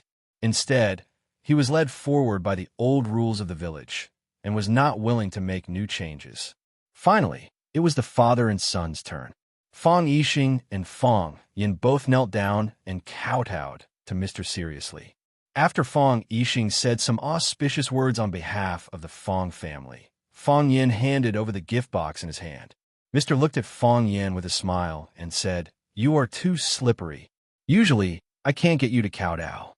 Fong Yin felt wronged and said, "Mister, you have wronged me. When do I not come to kowtow to you during Chinese New Year? I kowtowed just now. If you think it is too little, I can kowtow a few more for you. Mr. was very happy to see Fong Yin and said, You don't have to kowtow. You have 3 hearts and more than 10 guts. I have nothing to say to you, and I have nothing to teach you. Just remember our agreement. Fong Yin nodded seriously and said, Mister, I remember. Mr. looked at Fong Yixing and said, Yixing has a good son. Fong Yixing's face was flushed, and he thanked him repeatedly. From the beginning to the end, Mr. never mentioned the sword that he lost. If Mr. didn't mention it, Fong Yin wouldn't take the initiative to mention it. Both of them pretended that it had never happened. Bai Xiu looked at Fong Yin and everyone else with a gentle smile.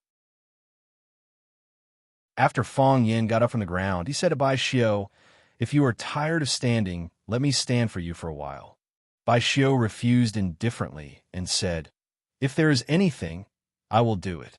As your disciple, I naturally have to do my best. Fong Yin was helpless. Bai Xiu's words were equivalent to poking Fong Yin's sore spot. Bai Xiu was Mr.'s disciple, but Fong Yin wasn't. Bai Xiu could be a teacher in the family school, but Fong Yin didn't have the chance to be a teacher there. Mr. taught Bai Xiu everything he had learned in his life, and Bai Xiu was Mr.'s successor. His words were above board, and others really couldn't compete with him for this position.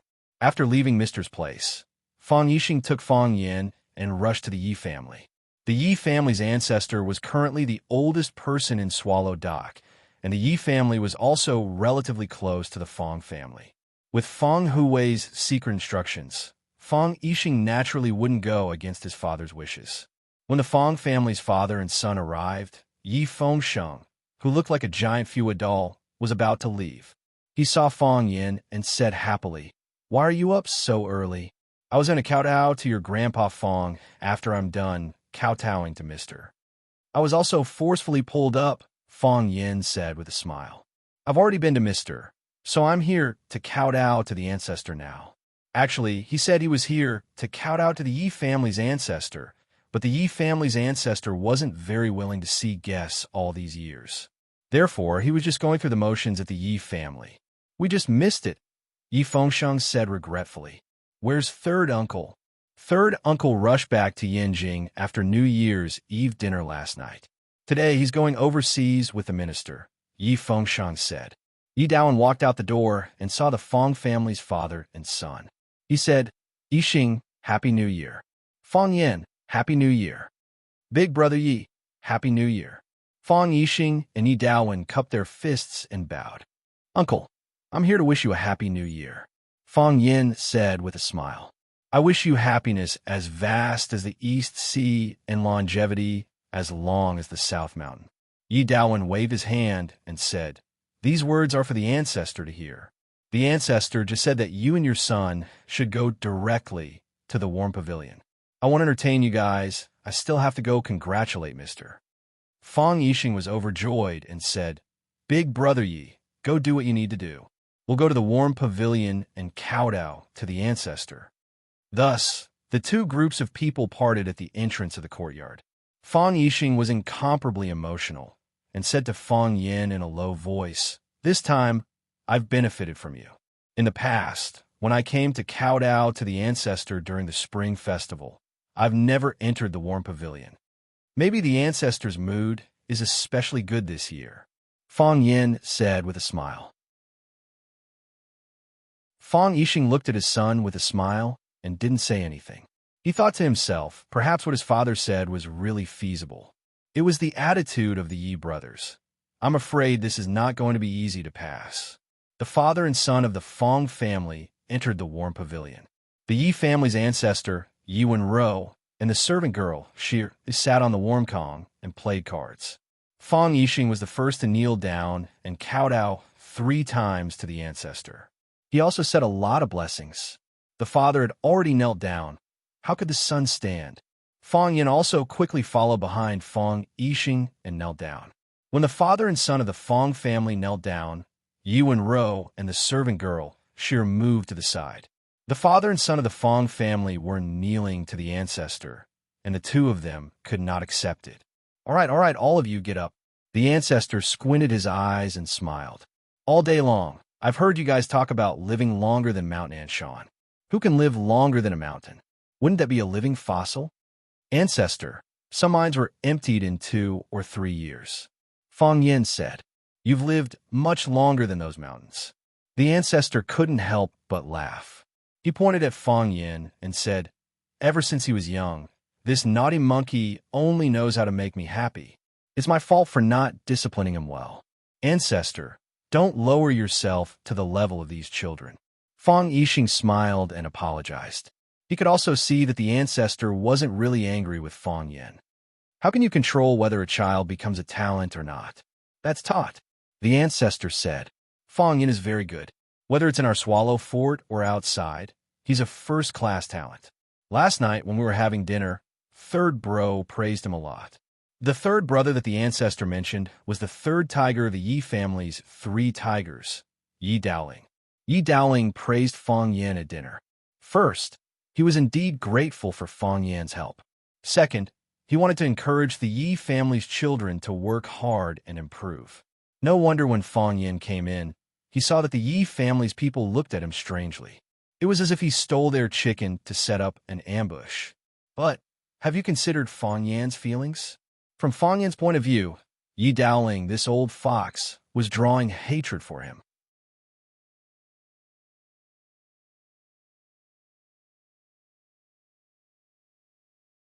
Chapter 409. Some compliments would make you feel sweet in your heart, but disgusted in your mouth. For example, when someone compliments your child.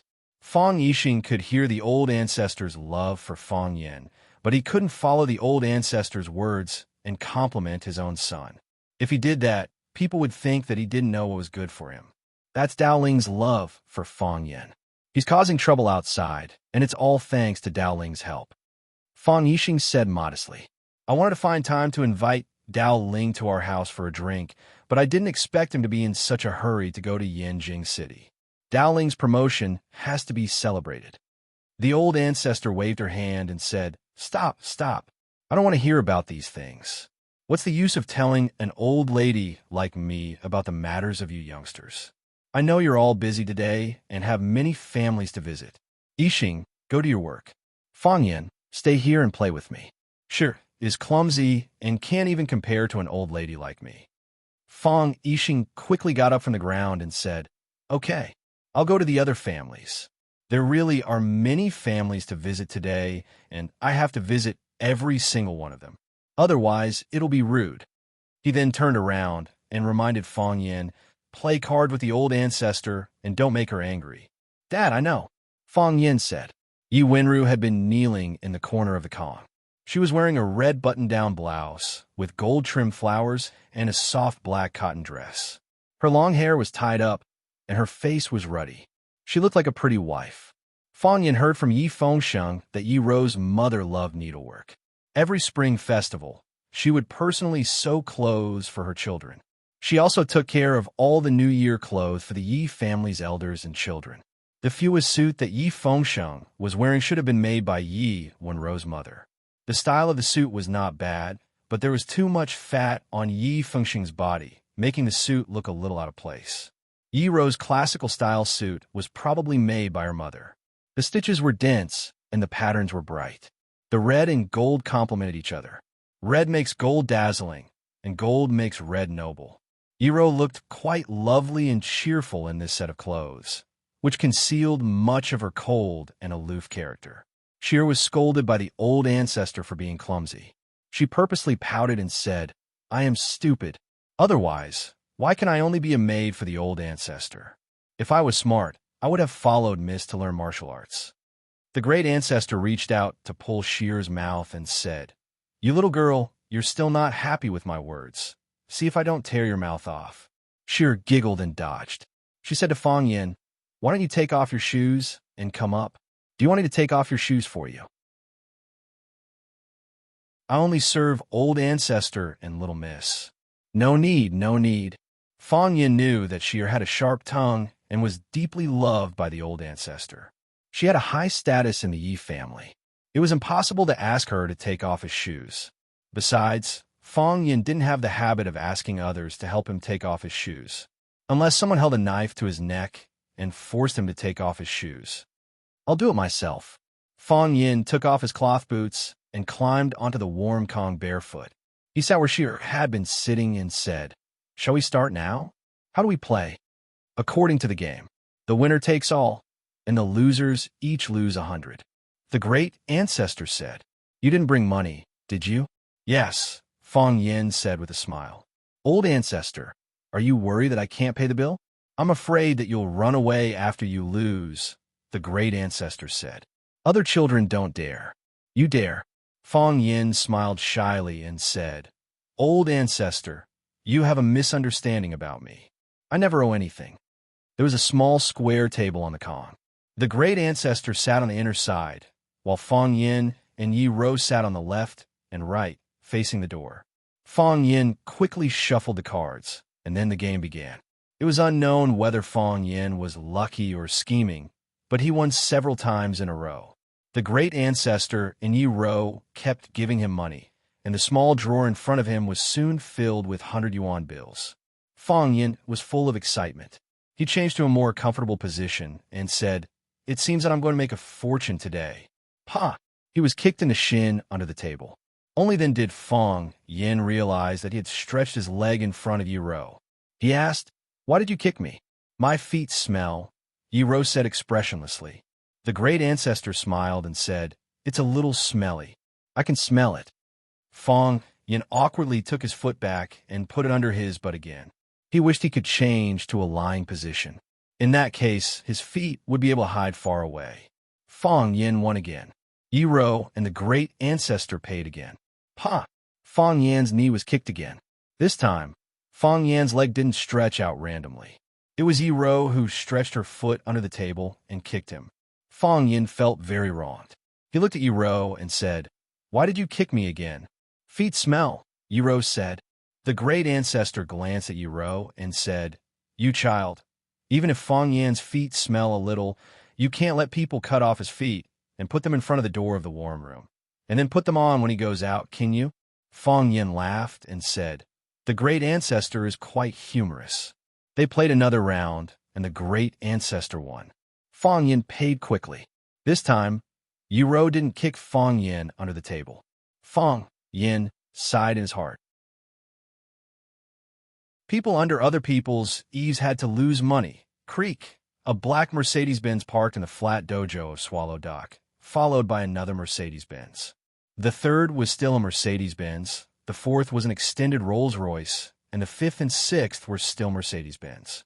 The 6 black luxury cars formed a black mighty long dragon, and the Rolls-Royce surrounded by the 5 Mercedes-Benz was naturally the heart of this long dragon.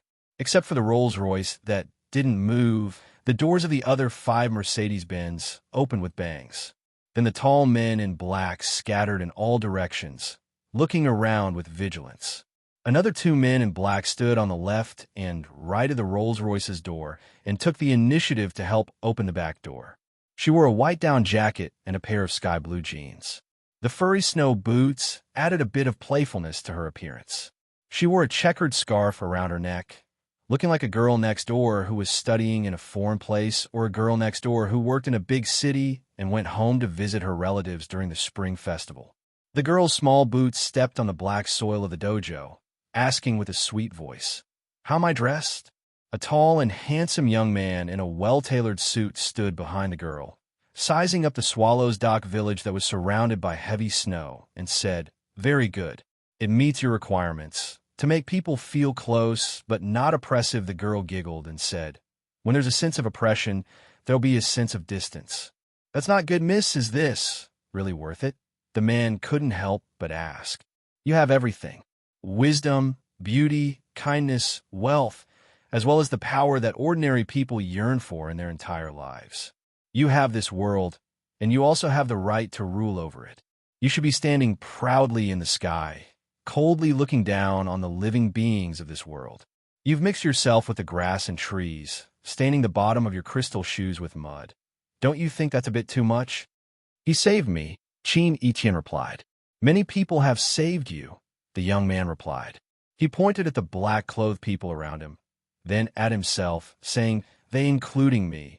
We've always been prepared to sacrifice ourselves to protect you." Qin Etienne went silent for a bit, then asked, Muing, do you know Zhang Ailing? I do, Muing replied. She wrote this on the back of Hu Lanqing's photo. In front of you, I've become very, very low to the point of being a speck of dust. But my heart likes it. A flower blooming from the dust. Qin Etienne's voice was light. I really like this sentence. I feel that it's a true reflection of me. I know that I have a lot, but I'm willing to share what I have with him or let him enjoy it alone. I'm willing. That's enough, isn't it? Muing lightly sighed and said, although I feel that what you said is very reasonable, for some reason, I still find it hard to accept because you're a man, Qin Etienne replied. And because you don't understand how desperate a woman's sacrifice can be. For example, taking a bullet for him? Qin Etienne nodded and said, for example, taking a bullet for him, he must have saved the galaxy in his previous life. No, that's something Superman would do, Qin Etienne replied.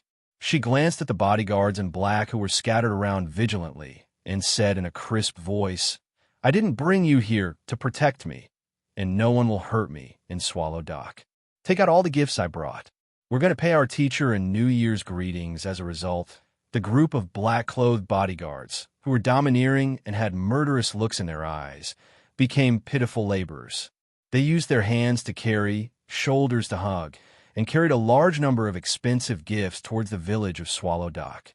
Even the pretty boy Muing didn't run away, carrying a birdcage in one hand as he followed behind Qin Etienne. This New Year greeting army was too strange and eye-catching, attracting the attention of many people in Swallow Dock. A few people pointed at them, discussing something in low voices. Qin Etienne clasped his hands an old woman at the entrance of the alley and said, Sister, Happy New Year. Where's Teacher Fang Yan's house? This sister made the old woman very happy. She pointed at the fish pond in front of them and said, Go straight. You'll see that fish pond at the end. The one whose courtyard is directly facing the fish pond is the Fang family. Thank you, sister, Qin Etienne said gratefully.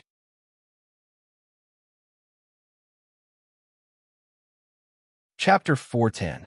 The arrival of Qin Etienne not only shocked the whole Swallow Dock, but also shocked all the people in the Fang family. Luan was receiving guests in the living room. She heard from Fang Yingying that Fang Yan's student came to visit, so she came out to greet them politely. As soon as she walked out of the house, she saw a beautiful girl greeting her with a smile. She said, Auntie, Happy New Year. I'm Qin Etienne, Mr. Fang Yan's student. I'm here to wish you a Happy New Year. Luan suddenly felt dizzy. This girl was how should she describe her? She was too beautiful, too clean, too cute, too smart, and too decent. Luan was also a girl from a scholarly family. She was very picky about women.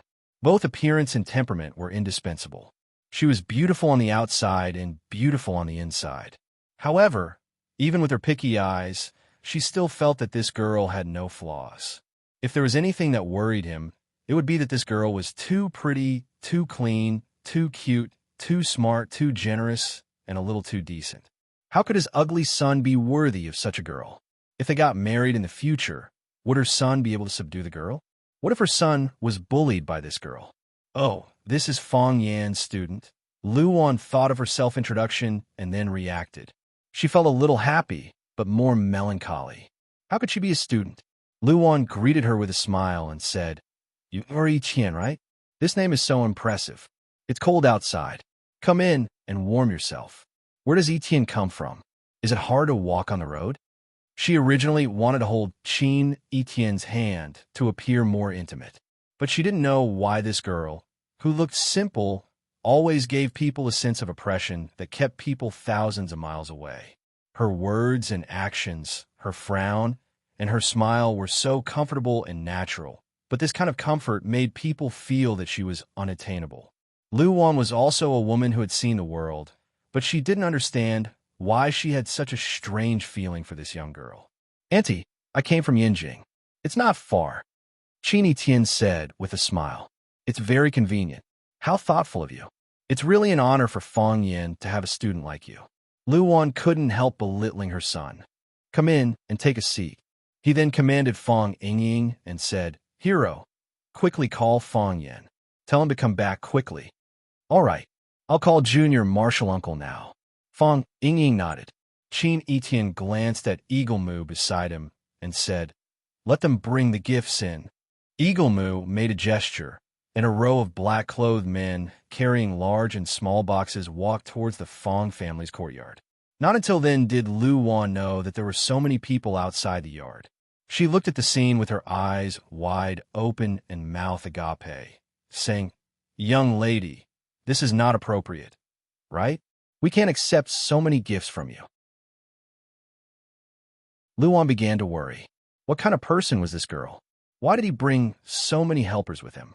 Was she the daughter of a gangster? If she was a gangster, there was nothing to be afraid of. However, there was no trace of violence or hostility in her temperament and demeanor.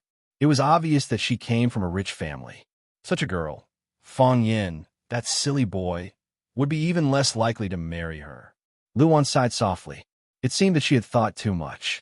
Whenever he saw a beautiful girl, he couldn't help wanting her to be his daughter-in-law. How could it be so easy? Qin Etian took Lu Wan's hand and said, "Auntie, you don't have to be so polite. Fong Yin is my teacher, and he has helped me a lot. I came to pay a New Year's visit to Mr. Fong, so of course I should bring him a gift. How can I not bring gifts for your uncle and auntie if I bring gifts for your teacher? If others know, won't they say that I don't know etiquette? It's not appropriate. It's not appropriate." Lu Wan looked at the group of men in black walking past her and said anxiously, even if Fong Yin really helped this girl in her studies, she couldn't accept such an expensive gift. Fong Ying hung up Fong Yin's phone and eagerly took the birdcage from Mu Ying's hand. Mu Ying looked at him with a smile, but didn't give him the gift. Fong Ying didn't force him. He went to the back and took a big wooden box from the hands of a man in black.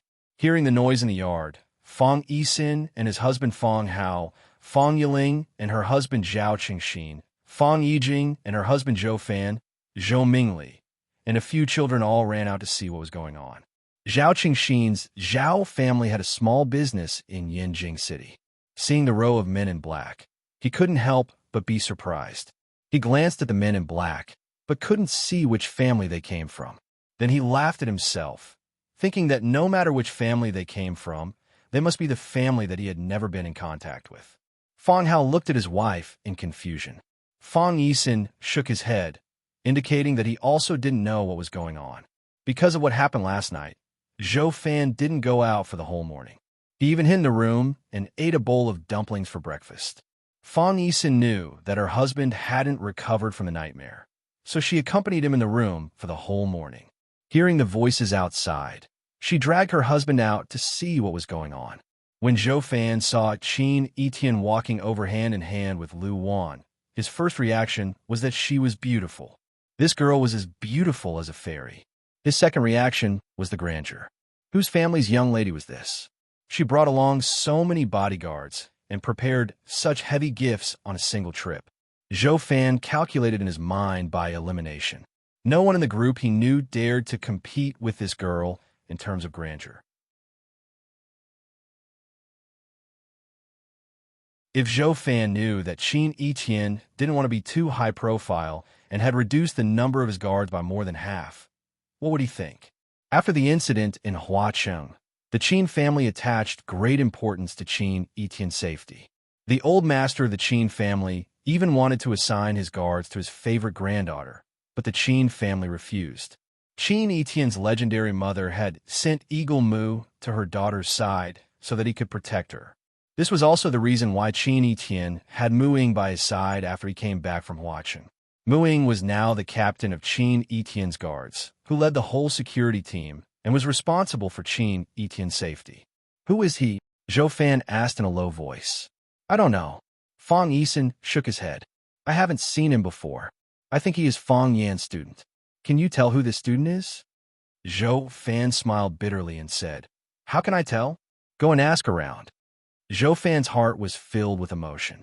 When he first arrived, he didn't give a damn about the Fong family. He felt that his father-in-law's family in the suburbs of Yanjing had made him suffer a lot and humiliated him. He also looked down on Fong Yin. He felt that his nephew, who was a teacher in Huacheng, was too shabby. He even bragged that he would get him a new job. Now, looking at the things he had done and the people he had come into contact with, he had long left his uncle far behind. Take this student as an example. With the extravagance she displayed today, as long as she casually moved her lips, she would definitely be able to find a better job for Fong Yen. Moreover, such a beautiful student came to visit her teacher with such an expensive gift. Was there a deeper meaning behind it? Zhou Fan felt that he was really an idiot. He was the biggest idiot in the world. Zhou Mingli was shocked when he saw Qin Etian. He didn't expect there to be such a beautiful girl. The so-called prettiest girl in the class that he had been sending messages to pursue couldn't be compared with the girl in front of him. He stared at Qin Etian with wide eyes and a face full of infatuation. He wanted to greet her in a cool way, just like how he flirted with other girls at school. However, as soon as he had this idea, he began to become nervous. He was at a loss, and his hair stood on end. It was as if he was not facing a peerless beauty, but a fierce monster. Moreover, Qin Etian was walking towards him. The closer Qin Etian got, the more intense his heart beat. Finally, dense beads of sweat appeared on his forehead. Qin Etian walked to Zhou Mingli and nodded to him like other juniors of the Fong family. Then she walked past him. Zhou Mingli didn't dare to look directly at Qin Etian's eyes. At the moment when she nodded, he couldn't help blushing and hurriedly lowered his head. When Qin Etian went far away, he was annoyed and felt that he was such a failure. After Qin Etian entered the house, those men in black also stood at the door of the living room with gift boxes in their hands. Luan looked at Qin Etian and waited for his arrangement. She couldn't ask them to put away these gifts, nor could she ask so many people to put down the gifts and leave. There had to be a rule, right? Qin Etian smiled and took Luan to the first man in black. He opened the golden brocade box held by him and looked at the gifts inside. He said, "There is nothing special about this one. The red inkstone produced in Heishan has a strong ink color. The color hasn't faded after thousands of years. When it is ground, it has a strange fragrance. I know that you like calligraphy, so this stone is to add a touch of color to your masterpiece." Luan was so shocked that her jaw almost fell to the ground. She said, "It is said that this inkstone can only be formed after thousands of years. It is one of the most precious treasures in the world. It is rare in the world and hard to find." Luan looked at the large inkstone lying in the brocade box and gasped. She said, "Miss, this gift is really too precious. We can't accept it."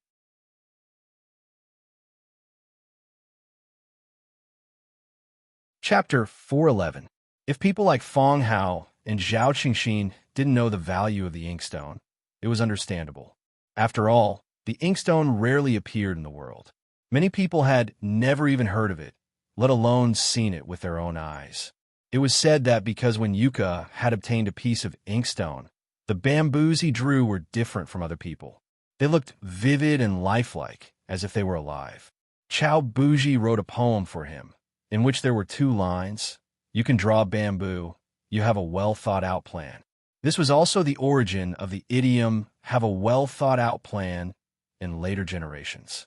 Under the influence of her father, Lu Gong, Luan was well-read. There is nothing she didn't know about astronomy, geography, classics, and history. If Qin Etian hadn't pointed out the origin of this stone, she herself wouldn't have been able to see its strangeness. However, when Qin Etian pointed out that this stone came from the Black Mountain in the far west and said its name, Luan understood the true value of this stone. There was a strange saying, "Black heart magic stone can be seen, but red heart inkstone is hard to find." The stone in the box was the red heart inkstone that the ancients said was the most difficult to find. The middle part of it was dark red, like burning charcoal. One tail of black jade was worth 500 kilograms. So how much was such a big piece of black jade worth? Some things were so rare that it was difficult to measure their value with money. Because even if you had money, you might not be able to buy it. A treasured sword should be given to a hero, and a piece of black jade should be given to a master, Qin Etian said with a smile. "When I go home, I'll ask my uncle to give me a painting." Qin Etian ignored Lu Wan's objection and opened the second box held by the man in black. He glanced at the thing inside and said, "This is a phoenix coral from the East Sea. I have 2 pots at home, but it's a bit repetitive to place them, so I brought Annie one pot. Qin Etienne glanced at the living room, pointed to a square mahogany table in the corner, and said, "Put it there." Etienne, this isn't appropriate. It's really not appropriate. Luan still wanted to stop him. Qin Etienne opened the big box in the hands of the third man in black. There was a small silver bowl in the small bowl. There was a piece of black stuff in the small bowl. This was the ointment made from the shell of the black tortoise. It was cut into the size of fingernail and placed in the silver bowl. After mixing it with warm water, it could be applied to the face before going to bed at night to keep youthful. Swallowing it could replenish qi, blood, and spirit. Auntie, this is a gift specially prepared for you. You can try it later. If the effect is good, I'll cut more for you, Shu. The three Fong sisters sucked in a breath of cold air. This kind of thing was fatally attractive to women. Qin Etienne opened the fourth huge box. Inside the box was a beautiful fish tank. 2 red fish were swimming in it, and there was a rootless plant that looked like a lotus leaf floating on the surface of the water. Qin Etienne obviously liked this gift very much. He held Luan's hand and introduced it. "Andy, there are 2 red dragons inside. I've raised them for a few years. They're not valuable, but I like this bunch of rootless white lotus the most. It's from the Changbai Heavenly Lake. Just like now, it floats on the surface of the water without roots. When it blooms white lotus, it can fill the whole house, even the whole yard with a refreshing fragrance. TSK." Many people couldn't help but exclaim in admiration. Qin Etienne still wanted to open the box below, but he was stopped by Luan. Luan looked at Qin Etienne, not knowing whether to laugh or cry. She said, "Miss Etienne, these gifts are too expensive, really too expensive. Every one of them is priceless. We really can't accept them. I know that you're grateful to Mr. Fong, and Fong Yin will also understand, but you must take these gifts back." In Luan's view, these gifts brought by Qin Etienne could be placed together as a treasure. Drawing a picture and throwing it out could cause a crazy treasure hunt in the outside world. No matter whose child she was, her parents would certainly not allow her to give these valuable collections to a teacher. Luan even guessed that these gifts brought by this little girl were secretly moved out when her family was not around. At the end of the day, she was just a student. Qin Etienne laughed and said, "Auntie, these are all useful things. You can just use them as ordinary things. What graphite? It's just a little stronger in color. And that rootless white lotus is not as good as a pod of plum blossoms. Just take it as a story and don't take it to heart. Since I brought them out, Annie, you must accept them no matter what. How can you take back the gifts that you've given out?" "But these gifts, Annie, don't worry." Qin Etienne comforted her with a smile. She took Luan's hand and walked to another box, saying, "Come and have a look at this box." Fong Yin lost several times in a row and lost all the money he had just won. He even took out his wallet and put some of his capital in it. Of course, the advantage of losing money was that Yi Ro no longer complained about his smelly feet and kicked him from time to time. Finally, he won another round. When he was waiting to receive the money, the cell phone in Fong Yan's pocket rang. Fong Yan apologized and put down the long cards in his hand. He took out his cell phone and found it was a call from Fong Ying. Fong Yin answered the phone and asked, "What's the matter?" "Junior Marshal Uncle, come back quickly. Your student has come to pay a New Year's visit," Fong Ying said excitedly. "Student? Come and pay a New Year's visit." Fong Yin's first thought was that Jiang Qin and Yuan Lin had come, because among his students, only these 2 girls had been to Swallow Dock and knew his home address. However, Jiang Qin and Yuan Lin had just returned to Huaqing before the New Year's Day, and their parents couldn't let them go to Yinjing on the first day of the New Year. Besides, when he called them last night, they also said that they would return to Yinjing after the Lantern Festival. Which student would come to pay a New Year's visit to him? "Junior Marshal Uncle, come back quickly. I'm busy, so I'll hang up." Fong Yingxiong shouted and hung up the phone. "He dared to hang up on me." Fong Yin was infuriated. Do they still respect me as an elder? What's wrong? Something happened at home? Hearing the content of Fong Yan's call, the old ancestor put the long cards on the table and said, "Go back if you have something to do. I'm also tired and need a rest." The poker field was like a battlefield, and escaping was a big crime. Fang Yin said with a guilty face, "Old ancestor, do you want me to play a few more rounds with you?" "No need, no need. I want to play cards, and I'm not afraid of not being able to find a partner. Go back to your business," the old ancestor said. Fang Yin glanced at Yi Ro and said, "It said that a student came to pay a New Year's visit. I'll go back and have a look." Yi Ro didn't respond, and just lowered her head to play with the long cards in her hand. After Fang Yin put on his shoes and left, the old ancestor looked at Yi Ro with a smile and said, "You little girl, Fang Yin is a guest. How can you say that his feet are smelly? Why? You're unhappy because he won a few rounds? He's an idiot." Yi Ro said, "He's not an idiot. He's a smart person." The old ancestor sighed softly and said, "You think he keeps winning, so you're worried that I'll feel uncomfortable. But if he lets me keep winning, will I feel comfortable in my heart? Because I'm older, you guys always take care of me. You don't want to win." And Sheer, the silly girl, pretended to play the wrong cards for me. "Your father doesn't want to play cards with me, and your second and third uncles don't want to win. No one was willing to win against me. They just wanted me to win. At first, I was happy, but after being coaxed by you for so many years, I feel that playing cards is meaningless. Fang Yin, that kid, didn't treat me as an outsider. When he first arrived, he tried his best to win. After he won, he lost all the money he won. He made me nervous for a while, but he also gave me a lot of face. Tell me, how can I not like him when he's so considerate towards me?" Yi Ro was stunned for a long time, and then she scolded, "He's a slippery guy." The old ancestor nodded with a smile and said, "You're right this time. This guy is slippery. But I heard on the phone that a student came to visit him for the new year. What kind of student could come to our swallow dock?" Yi Ro was also confused. She knew it couldn't be Jiang Qin and Yuan Lin she was familiar with, but she couldn't guess who it was. Suddenly, she remembered the pair of eyes that were brighter than the moonlight in the night. It had been so long, but she still had a deep memory of those eyes. Perhaps anyone who saw that pair of eyes would find it hard to forget. "Is she here?" Yi Ro said softly. "Who is here?" the old ancestor asked. Yi Ro shook her head and didn't want to answer this question. The old ancestor gave Shir a look, and Shir immediately understood and said, "Old ancestor, I'm going to play with Duan for a while. I'll be back soon." After that, she turned around and ran out of the door. Yi Ro knew that the old ancestor asked Shir to inquire about the news, so she didn't stop her. She never forced others, and she didn't like others to force themselves. When Fang Yin returned home, Qin Tian was in the backyard paying his grandfather, Fang Huwei, a New Year's greeting. She took the cage that Eagle Moo was holding and lifted the black silk on top of the cage. Inside was a beautiful, snow-white bird with a flat beak. Qin Tian handed the bird to Fang Huwei and said, "Grandpa, this is a King Kong eagle. It doesn't usually make a sound, but when it does, it's like the roar of a King Kong.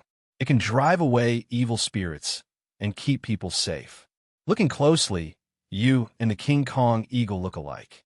They all look very majestic." Fang Huwei took the Vajra eagle and laughed. Where did this girl come from? Her words and actions are as sweet as honey. This is a good gift. With this King Kong eagle, I don't have to worry about having nothing to do all day. Fang Yin stood at the door with a bitter smile. Looking at Qin Tian's back, he said, "Are you going to buy my whole family?" "Yes." Qin Tian answered matter-of-factly. "I want them all to like me."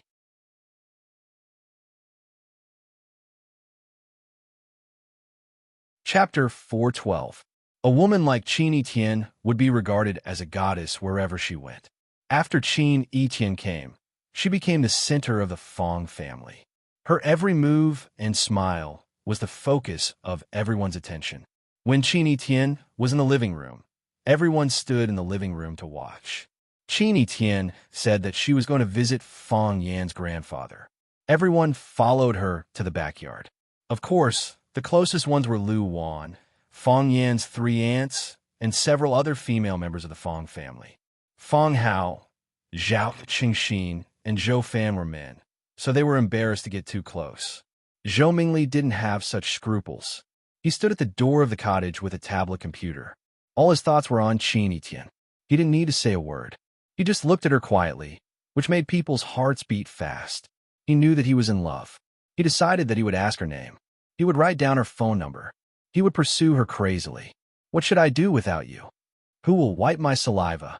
He thought that this idea had taken root in his heart and was indestructible. However, Qin Etienne's words made him heartbroken. Qin Etienne turned around naturally. Her smile seemed to light up the room, which was a little dim because of the gloomy weather. At least in Zhou Mingli's eyes, there was a hot sun rising in the room. His mouth was dry, and he couldn't look straight at her. I just want them all to like me, she said. If people still had some doubts about the relationship between Qin Etienne and Fang Yin before, the truth was revealed when Qin Etienne said this. Everyone present looked at Fang Yin and then at Qin Etienne, dumbfounded. What was the relationship between these two people? They had long felt that there was something wrong with these two people. What kind of students would empty their family's treasures just to visit their teacher? Just these things that she had sent over, even if they were used as betrothal gifts, would be enough to make a person's back bend over. What's more, this was just a New Year's gift. How big of a deal was this? Luan had mixed feelings in her heart. She wanted to cry, laugh, love, and be angry. How did Fang Yin end up harming the little girl? Fang Yan's 3 aunts were also surprised, but they couldn't help but feel proud of their nephew, Fang Yin. They were naturally elated that their nephew could be liked by such an outstanding girl. Fang Hao and Zhao Qingxin were naturally full of joy. If Fang Yin really got together with this girl, it would be very beneficial to the Fang family and them. Perhaps he could borrow the other party's strength in some way. Zhou Fan's heart once again experienced an intense turmoil. Why was he so blind that he couldn't see all the good things about this kid? If it weren't for the idiotic things he said and did at that time, he wouldn't be in such an embarrassing situation in the Fang family now. He said that he would find a job for Fang Yin. The gifts Fang Yan's students sent today would probably let Fang Yin live a life of luxury for the rest of his life. Zhou Mingli's eyes turned red. He was very angry and felt wronged. He was angry that the fairy-like girl didn't like him. He felt wronged because how could cousin Fang Yin like a student? Did he have any morality? Did he have any sense of shame? Fang Hui was still confused until now. He was chatting with an old guy in a room. He said that a little girl was Fang Yan's student and wanted to visit him for New Year's. As an old man, he couldn't refuse the kindness of the younger generation. As a result, such a beautiful, lovely, and charming girl came in. Every part of her body made people feel comfortable. She said some auspicious words and sent him a priceless King Kong eagle. This kind of eagle lived in the cliffs of the northern frontier. It had a keen sense of smell and could fly thousands of miles. It was difficult to catch it unless it had been a professional eagle hunter for more than 10 years. When Fang Hui was young, he knew that the young chief had raised such a King Kong eagle. After his legs were paralyzed, he had never seen such a spiritual bird again. He didn't expect that he would get one today. Just like how a handsome guy would want a sports car. As a martial artist, who wouldn't want such a battle eagle? It was also the first time he met Qin Etienne, but he didn't expect the girl to be so bold. After a while, he smiled and said, Fang Yin, it seems that you're not a good teacher. You're speechless after being refuted by your own student.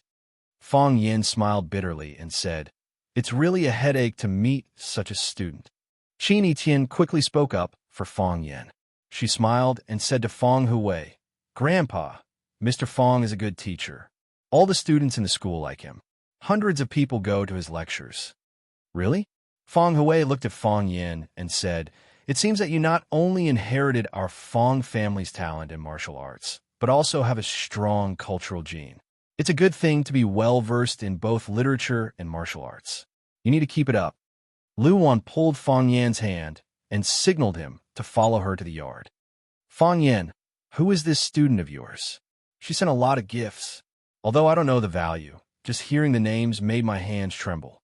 I said we can't accept them, but she didn't want to take them back. What should we do with these things? Fang Yan thought for a while and said, Mom, don't worry. I'll talk to her. Okay, you talk to her. Lu Wan said, we don't accept undeserved rewards. No matter how precious these things are, we can't accept gift from others. Talk to her and ask her to take these gifts back. Okay, Fang Yin said with a smile.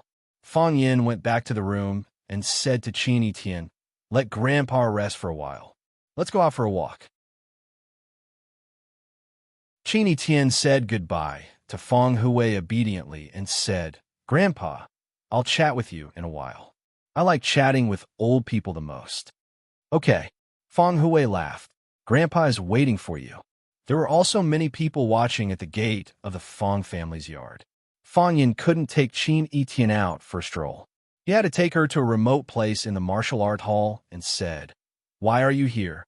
"I'm here to wish Mr. Feng a happy new year," Qin Etian said seriously. "Isn't it natural for a student to wish a teacher a happy new year?" "That's true, but you don't need to bring such expensive gifts. My mother is such a gentle person, and your gift scared her. I was also scared when I saw the King Kong eagle. These are all rare treasures, and you just casually took them out to give away?" "I didn't just casually take them out. Each gift was carefully selected by me in the storage room," Qin Etian explained. "I'm not giving them away. I'm giving them to my teacher." Fang Yin smiled bitterly and said, "Who would give such gifts to their teacher?" "My family."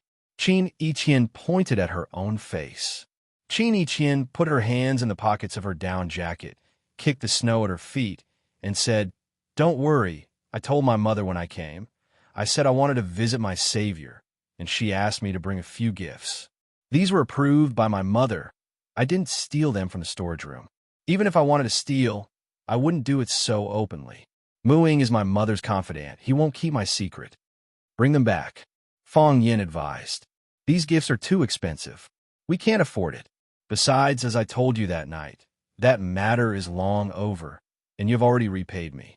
Now it is I who owes you, not the other way around." "You really want me to bring them back?" "Yes." "Then let's smash it," Qin Etian said, waving her hand. "Whichever one you want to bring back, I'll smash it. Do you want to try?" "How can you do that?" "Because I have money," Qin Etian said. "What's wrong with rich people being willful?" Qin Etian smiled and looked at Fang Yin with his beautiful eyes and said, "In fact, these gifts are also a gift from the Qin family. Thank you for saving my life. In addition, you may not know the value of the Rubik's Cube. When the product is on the market, it can bring us huge and amazing profits. It may be an unimaginable number. I'm just recommending her. Without your recommendation, I probably wouldn't be interested in letting her see my mother, right?" Qin Etian said with a chuckle. "Sometimes things are so clever." "Okay," Fang Yin nodded. "I'll accept these gifts. I'm just keeping them for you for the time being." Qin Etian didn't want to talk about this topic with Fang Yin and said, "Mr. Fang, I came all the way from Yinjing to visit you for the new year. Do you want me to stay in your house for a few days?" "You don't want to? Can't we have a meal together?" "If you're willing to stay for a few days, it's naturally not a problem, as long as you don't mind the shabby conditions here," Fang Yin said sincerely. "It's just that we don't have that many rooms in our house, and you brought too many bodyguards. How about letting them go back first?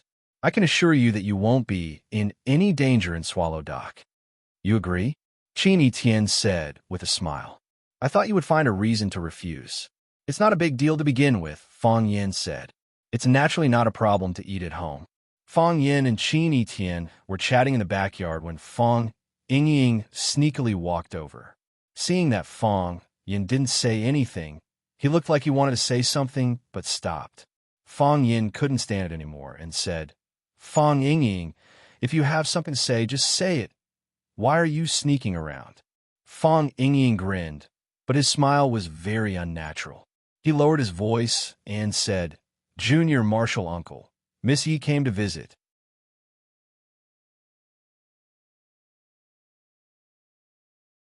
Chapter 413. Yiro is here? Why is Yiro here? Yiro was a special case in Swallow Dock. She was aloof and independent. She had a close relationship with the old drunkard, but no one knew that she had a good relationship with anyone else. In the past, no one had ever heard of her paying a New Year's visit to anyone's family, nor had she paid a New Year's visit to the Fong family. She always went through the back door when she came to the Fong family. That way, she could take a shortcut to the courtyard where the old drunkard lived. Even in front of Fong Yan's grandfather, Fong Huwei, her attitude was quite cold. Because she was a woman of the Yi family, because of her temperament, and most importantly, because she was beautiful and violent, everyone understood her behavior. As time went by, there were even some people who appreciated her. They felt that she was in line with the poem, "There is a beauty in the north, peerless and isolated." Besides, the Yi family was prosperous, so it was not Yi Ro's turn to socialize in public. She just needed to practice martial arts and be happy with her ancestor. "Why is Yi Ro here today?" Fong Yin looked at Fong Yingying confusedly. Fong Yingying shook his head, indicating that he didn't know either. Slap! Fong Yin slapped Fong Yingying's head and scolded. "You're here. Why can't you tell me? Why do you keep your voice down like a thief? Why can't you tell others about it?" Fong Yingying looked aggrieved. He covered his head and said, "Junior Marshal Uncle, I just don't want you to be in a difficult position." Slap! Fong Yin slapped him again and scolded even more fiercely. He said, "What's so difficult about it? What's so difficult about it?" "No, no." Fong Yingying covered his head and ran away like a rat. Junior Marshal Uncle was so angry that he knew he must be in a difficult position. Fong Yin looked at Qin Tian and said with a smile, "Yi Ro is my neighbor and my friend. Today is the first day of the Spring Festival. She came to visit. She's pretty, right?" Qin Tian asked. "She's all right." Fong Yin replied reservedly, "She's the prettiest girl in our village." Everyone knew that the #1 beauty of Swallow Dock was Yi Ro. Phoenix was also very beautiful, but she did not belong to Swallow Fort. "Are you the most handsome guy in your village?" Qin Etian giggled and asked. Bai Xiu's loathsome face appeared in Fong Yan's mind at the mention of the word country bumpkin. Therefore, Fong Yin slapped Bai Xiu's face out of his mind and said, "They said so, but I don't care about these false reputations. What kind of village flowers and grass are they? Is there any point in lining them up here and there?" Qin Etian nodded in agreement and said, "That makes sense. They say I'm the prettiest girl in Rosefinch High. I don't care about this kind of thing. What class belle and campus belle? It's not like you can make a living out of comparing." After that, they looked at each other and couldn't help laughing. Fong Yin had always felt that Qin Etian had a maturity that didn't match her age. Fong Yin also felt that Qin Etian and he had an indescribable spiritual tacit understanding. This girl was really an angel who fell to the earth. When Fong Yin took Qin Etian back to the house, Yi Ro was sitting in the living room with Fong Yan's mother, Lu Wan, and Fong Yan's aunts, drinking tea. Yi Ro was still wearing the festive cloth button gown and black cotton skirt. She didn't touch the teacup in front of her and just answered the questions of Lu Wan and Fong Yan's 3 aunts politely. Lu Wan asked a question, and Yi Ro answered one by one. Lu Wan didn't speak, and Yi Ro didn't take the initiative to find a topic. She was calm, patient, and didn't fight. She looked like a cultivator who had cultivated for thousands of years. Lu Wan's language skills were excellent, but she couldn't stand Yi Ro's temper. She asked a lot of questions, and Yi Ro answered them in 2 or 3 words. For example, she said that the last time she saw the ancestor was in the summer, and she took she for a walk in the village. She hadn't seen the ancestor for a long time. How was she? The weather was cold, and she had to take care of herself. Yi Ro's answer was only 2 words. She was fine. Another example, Fong Yan's aunt said that when Ro's dress was really beautiful. The golden stitches were fine, and the embroidered phoenix was like a real one. This dress must have been sewn by Sister Wen. The Sister Wen she mentioned was when Xinya, Yi Ro's mother. Yi Ro's answer was still 2 words, yes. When Lu Wan and the 3 sisters of the Fong family were at their wits' end, Fong Yin finally entered the house. Lu Wan waved to Fong Yin and said, "Fong Yin, when Ro is here, you young people should have a good talk." Then she looked at Qin Etian and said with a smile, "Etian, since you are here, have fun in our Swallow Dock for a few days. You sit here for a while. I'll go to the kitchen and prepare lunch." "Thank you, aunts," Qin Etian said sweetly. This girl had a very high IQ. Once she made up her mind to do something, there was no possibility of failure. For example, She made up her mind to win the favor of everyone in the Fong family. I'll go to the kitchen, too. Fong Yisin, the eldest aunt, said. I'll go to find Minjing and the baby elephant. I don't know where these two children are. Fong Yiling, the second aunt, also stood up and left. I'll go to see where numerology is. Fong Yijing, the third aunt, also ran away. Thus, only Fong Yin, Qin Tian, and Yi Ro were left in the big living room. Yi Ro sat on the sofa. She didn't drink tea, didn't speak, and didn't even look at Fong Yin and Qin Tian. Qin Tian stood in the courtyard with the corners of his mouth slightly raised. There was an inexplicable smile on his face, and he looked at Yi Ro thoughtfully. Fong Yin opened his mouth and didn't know what to say.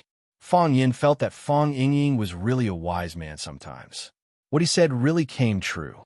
It was really difficult for him to be stuck in the middle. However, it was not a solution to always be in such a stalemate. Therefore, Fong Yin turned to look at Qin Tian and said, Do you want some tea? Okay. Qin Tian nodded. I'll go and pour some tea for you, Fong Yin said. He turned around and ran out of the door. He felt that he needed to go to the yard and take a deep breath of fresh air. It was so exciting. After Fong Yin left, there were only Qin Tian and Yi Ro in the room. Qin Tian was still looking at Yi Ro with a smile, and Yi Ro finally raised her head and glanced at Qin Tian. Qin Tian walked towards Yi Ro and sat down on the mahogany sofa in front of her. He was dignified and elegant and had the same strong aura. Qin Tian looked at Yi Ro and asked with concern, Sister, are you feeling better? I'm fine. Yi Ro answered expressionlessly. That's good. When I saw you last time, I was worried that there would be sequelae in your body. We are all women, and our bodies are weaker than men. Sister, you must take care of yourself. Not necessarily, Yi Ro said. What not necessarily? A woman's body is not necessarily weaker than a man's, Yi Ro said. Could it be that your body is better than Teacher Fong's? I've seen Mr. Fong's Kung Fu is very good, indeed better, Yi Ro said. Sister, you're so awesome. Mr. Fong is already so powerful, but he still can't beat you, Qin Tian praised. Sister, you must be the number one in Swallow Dock, right? Yi Ro stared at Qin Tian with vigilance. This girl set a trap with just a few words. She wanted to lead me into the ditch. If she said that she was the number one in Swallow Dock, then where was Fong Yin? If she wasn't the number one in Swallow Dock, then wasn't it a lie when he said that a woman's body was not necessarily weaker than a man's? Yi Ro picked up the teacup in front of her and took a sip of fragrant tea. She didn't answer Qin Tian's question, but said softly, Our Swallow Dock rarely has outsiders come in. The subtext was that those who came in were all outsiders. I'm not an outsider. I'm Mr. Fong's friend, Qin Tian said with a smile. Besides, Swallow Dock belongs to Huaxia. Huaxia's people can all come in. Yi Ro ignored Qin Tian's counterattack and said lightly, We guard Huaxia's Swallow Dock, and we are also Huaxia's Swallow Dock. Swallow Dock is one with us. For us, those who don't belong to Swallow Dock are outsiders. Just like those who don't have the surname Qin, it's difficult to become a member of the Qin family. Qin Tian nodded and said, The general gets off the horse, and the prime minister gets off the sedan chair. The people of Swallow Dock are indeed qualified to say this. But not everyone is qualified to be a member of Swallow Dock. Qin Tian crossed his hands and rubbed them gently, saying, But if there is such a person who is qualified, that person must be me, because I cherish your glory, admire your sacrifice, recognize your value, and I'm willing to go through thick and thin with you. Swallow Dock is Huaxia's Swallow Dock. Every person of Huaxia can do their part for Swallow Dock. Do you still not qualified to be a member of Swallow Dock by doing this? Qin Tian smiled and said, I've only heard that people of Swallow Dock are brave in killing enemies, but I've never heard that people of Swallow Dock are heartless to their friends. Am I right, sister? If you come, Swallow Dock will naturally welcome you. Does sister welcome me? Yi Ro was stunned. She didn't expect that he would pursue this question. She said with slight annoyance, I won't tell you. In terms of language expression, she was indeed not as good as Qin Tian. who had hidden tricks and traps in every sentence. If you were not careful, you would be trapped in them and unable to move. However, she also knew very well that this excessively beautiful girl in front of her couldn't fight with her one-on-one. Otherwise, she had 10,000 ways to make her black and blue. Yiro thought that she still liked Feng Yin, because when she was unhappy, she could beat him up. You're tuning into the Romance Rendezvous YouTube channel. We're so grateful for your support, and don't forget to subscribe to join us on this incredible journey through captivating stories. Your generosity through donations truly makes a world of difference, as it's the primary source of revenue that allows me to expand and enhance this channel for you. Thank you from the bottom of my heart for being a part of this adventure.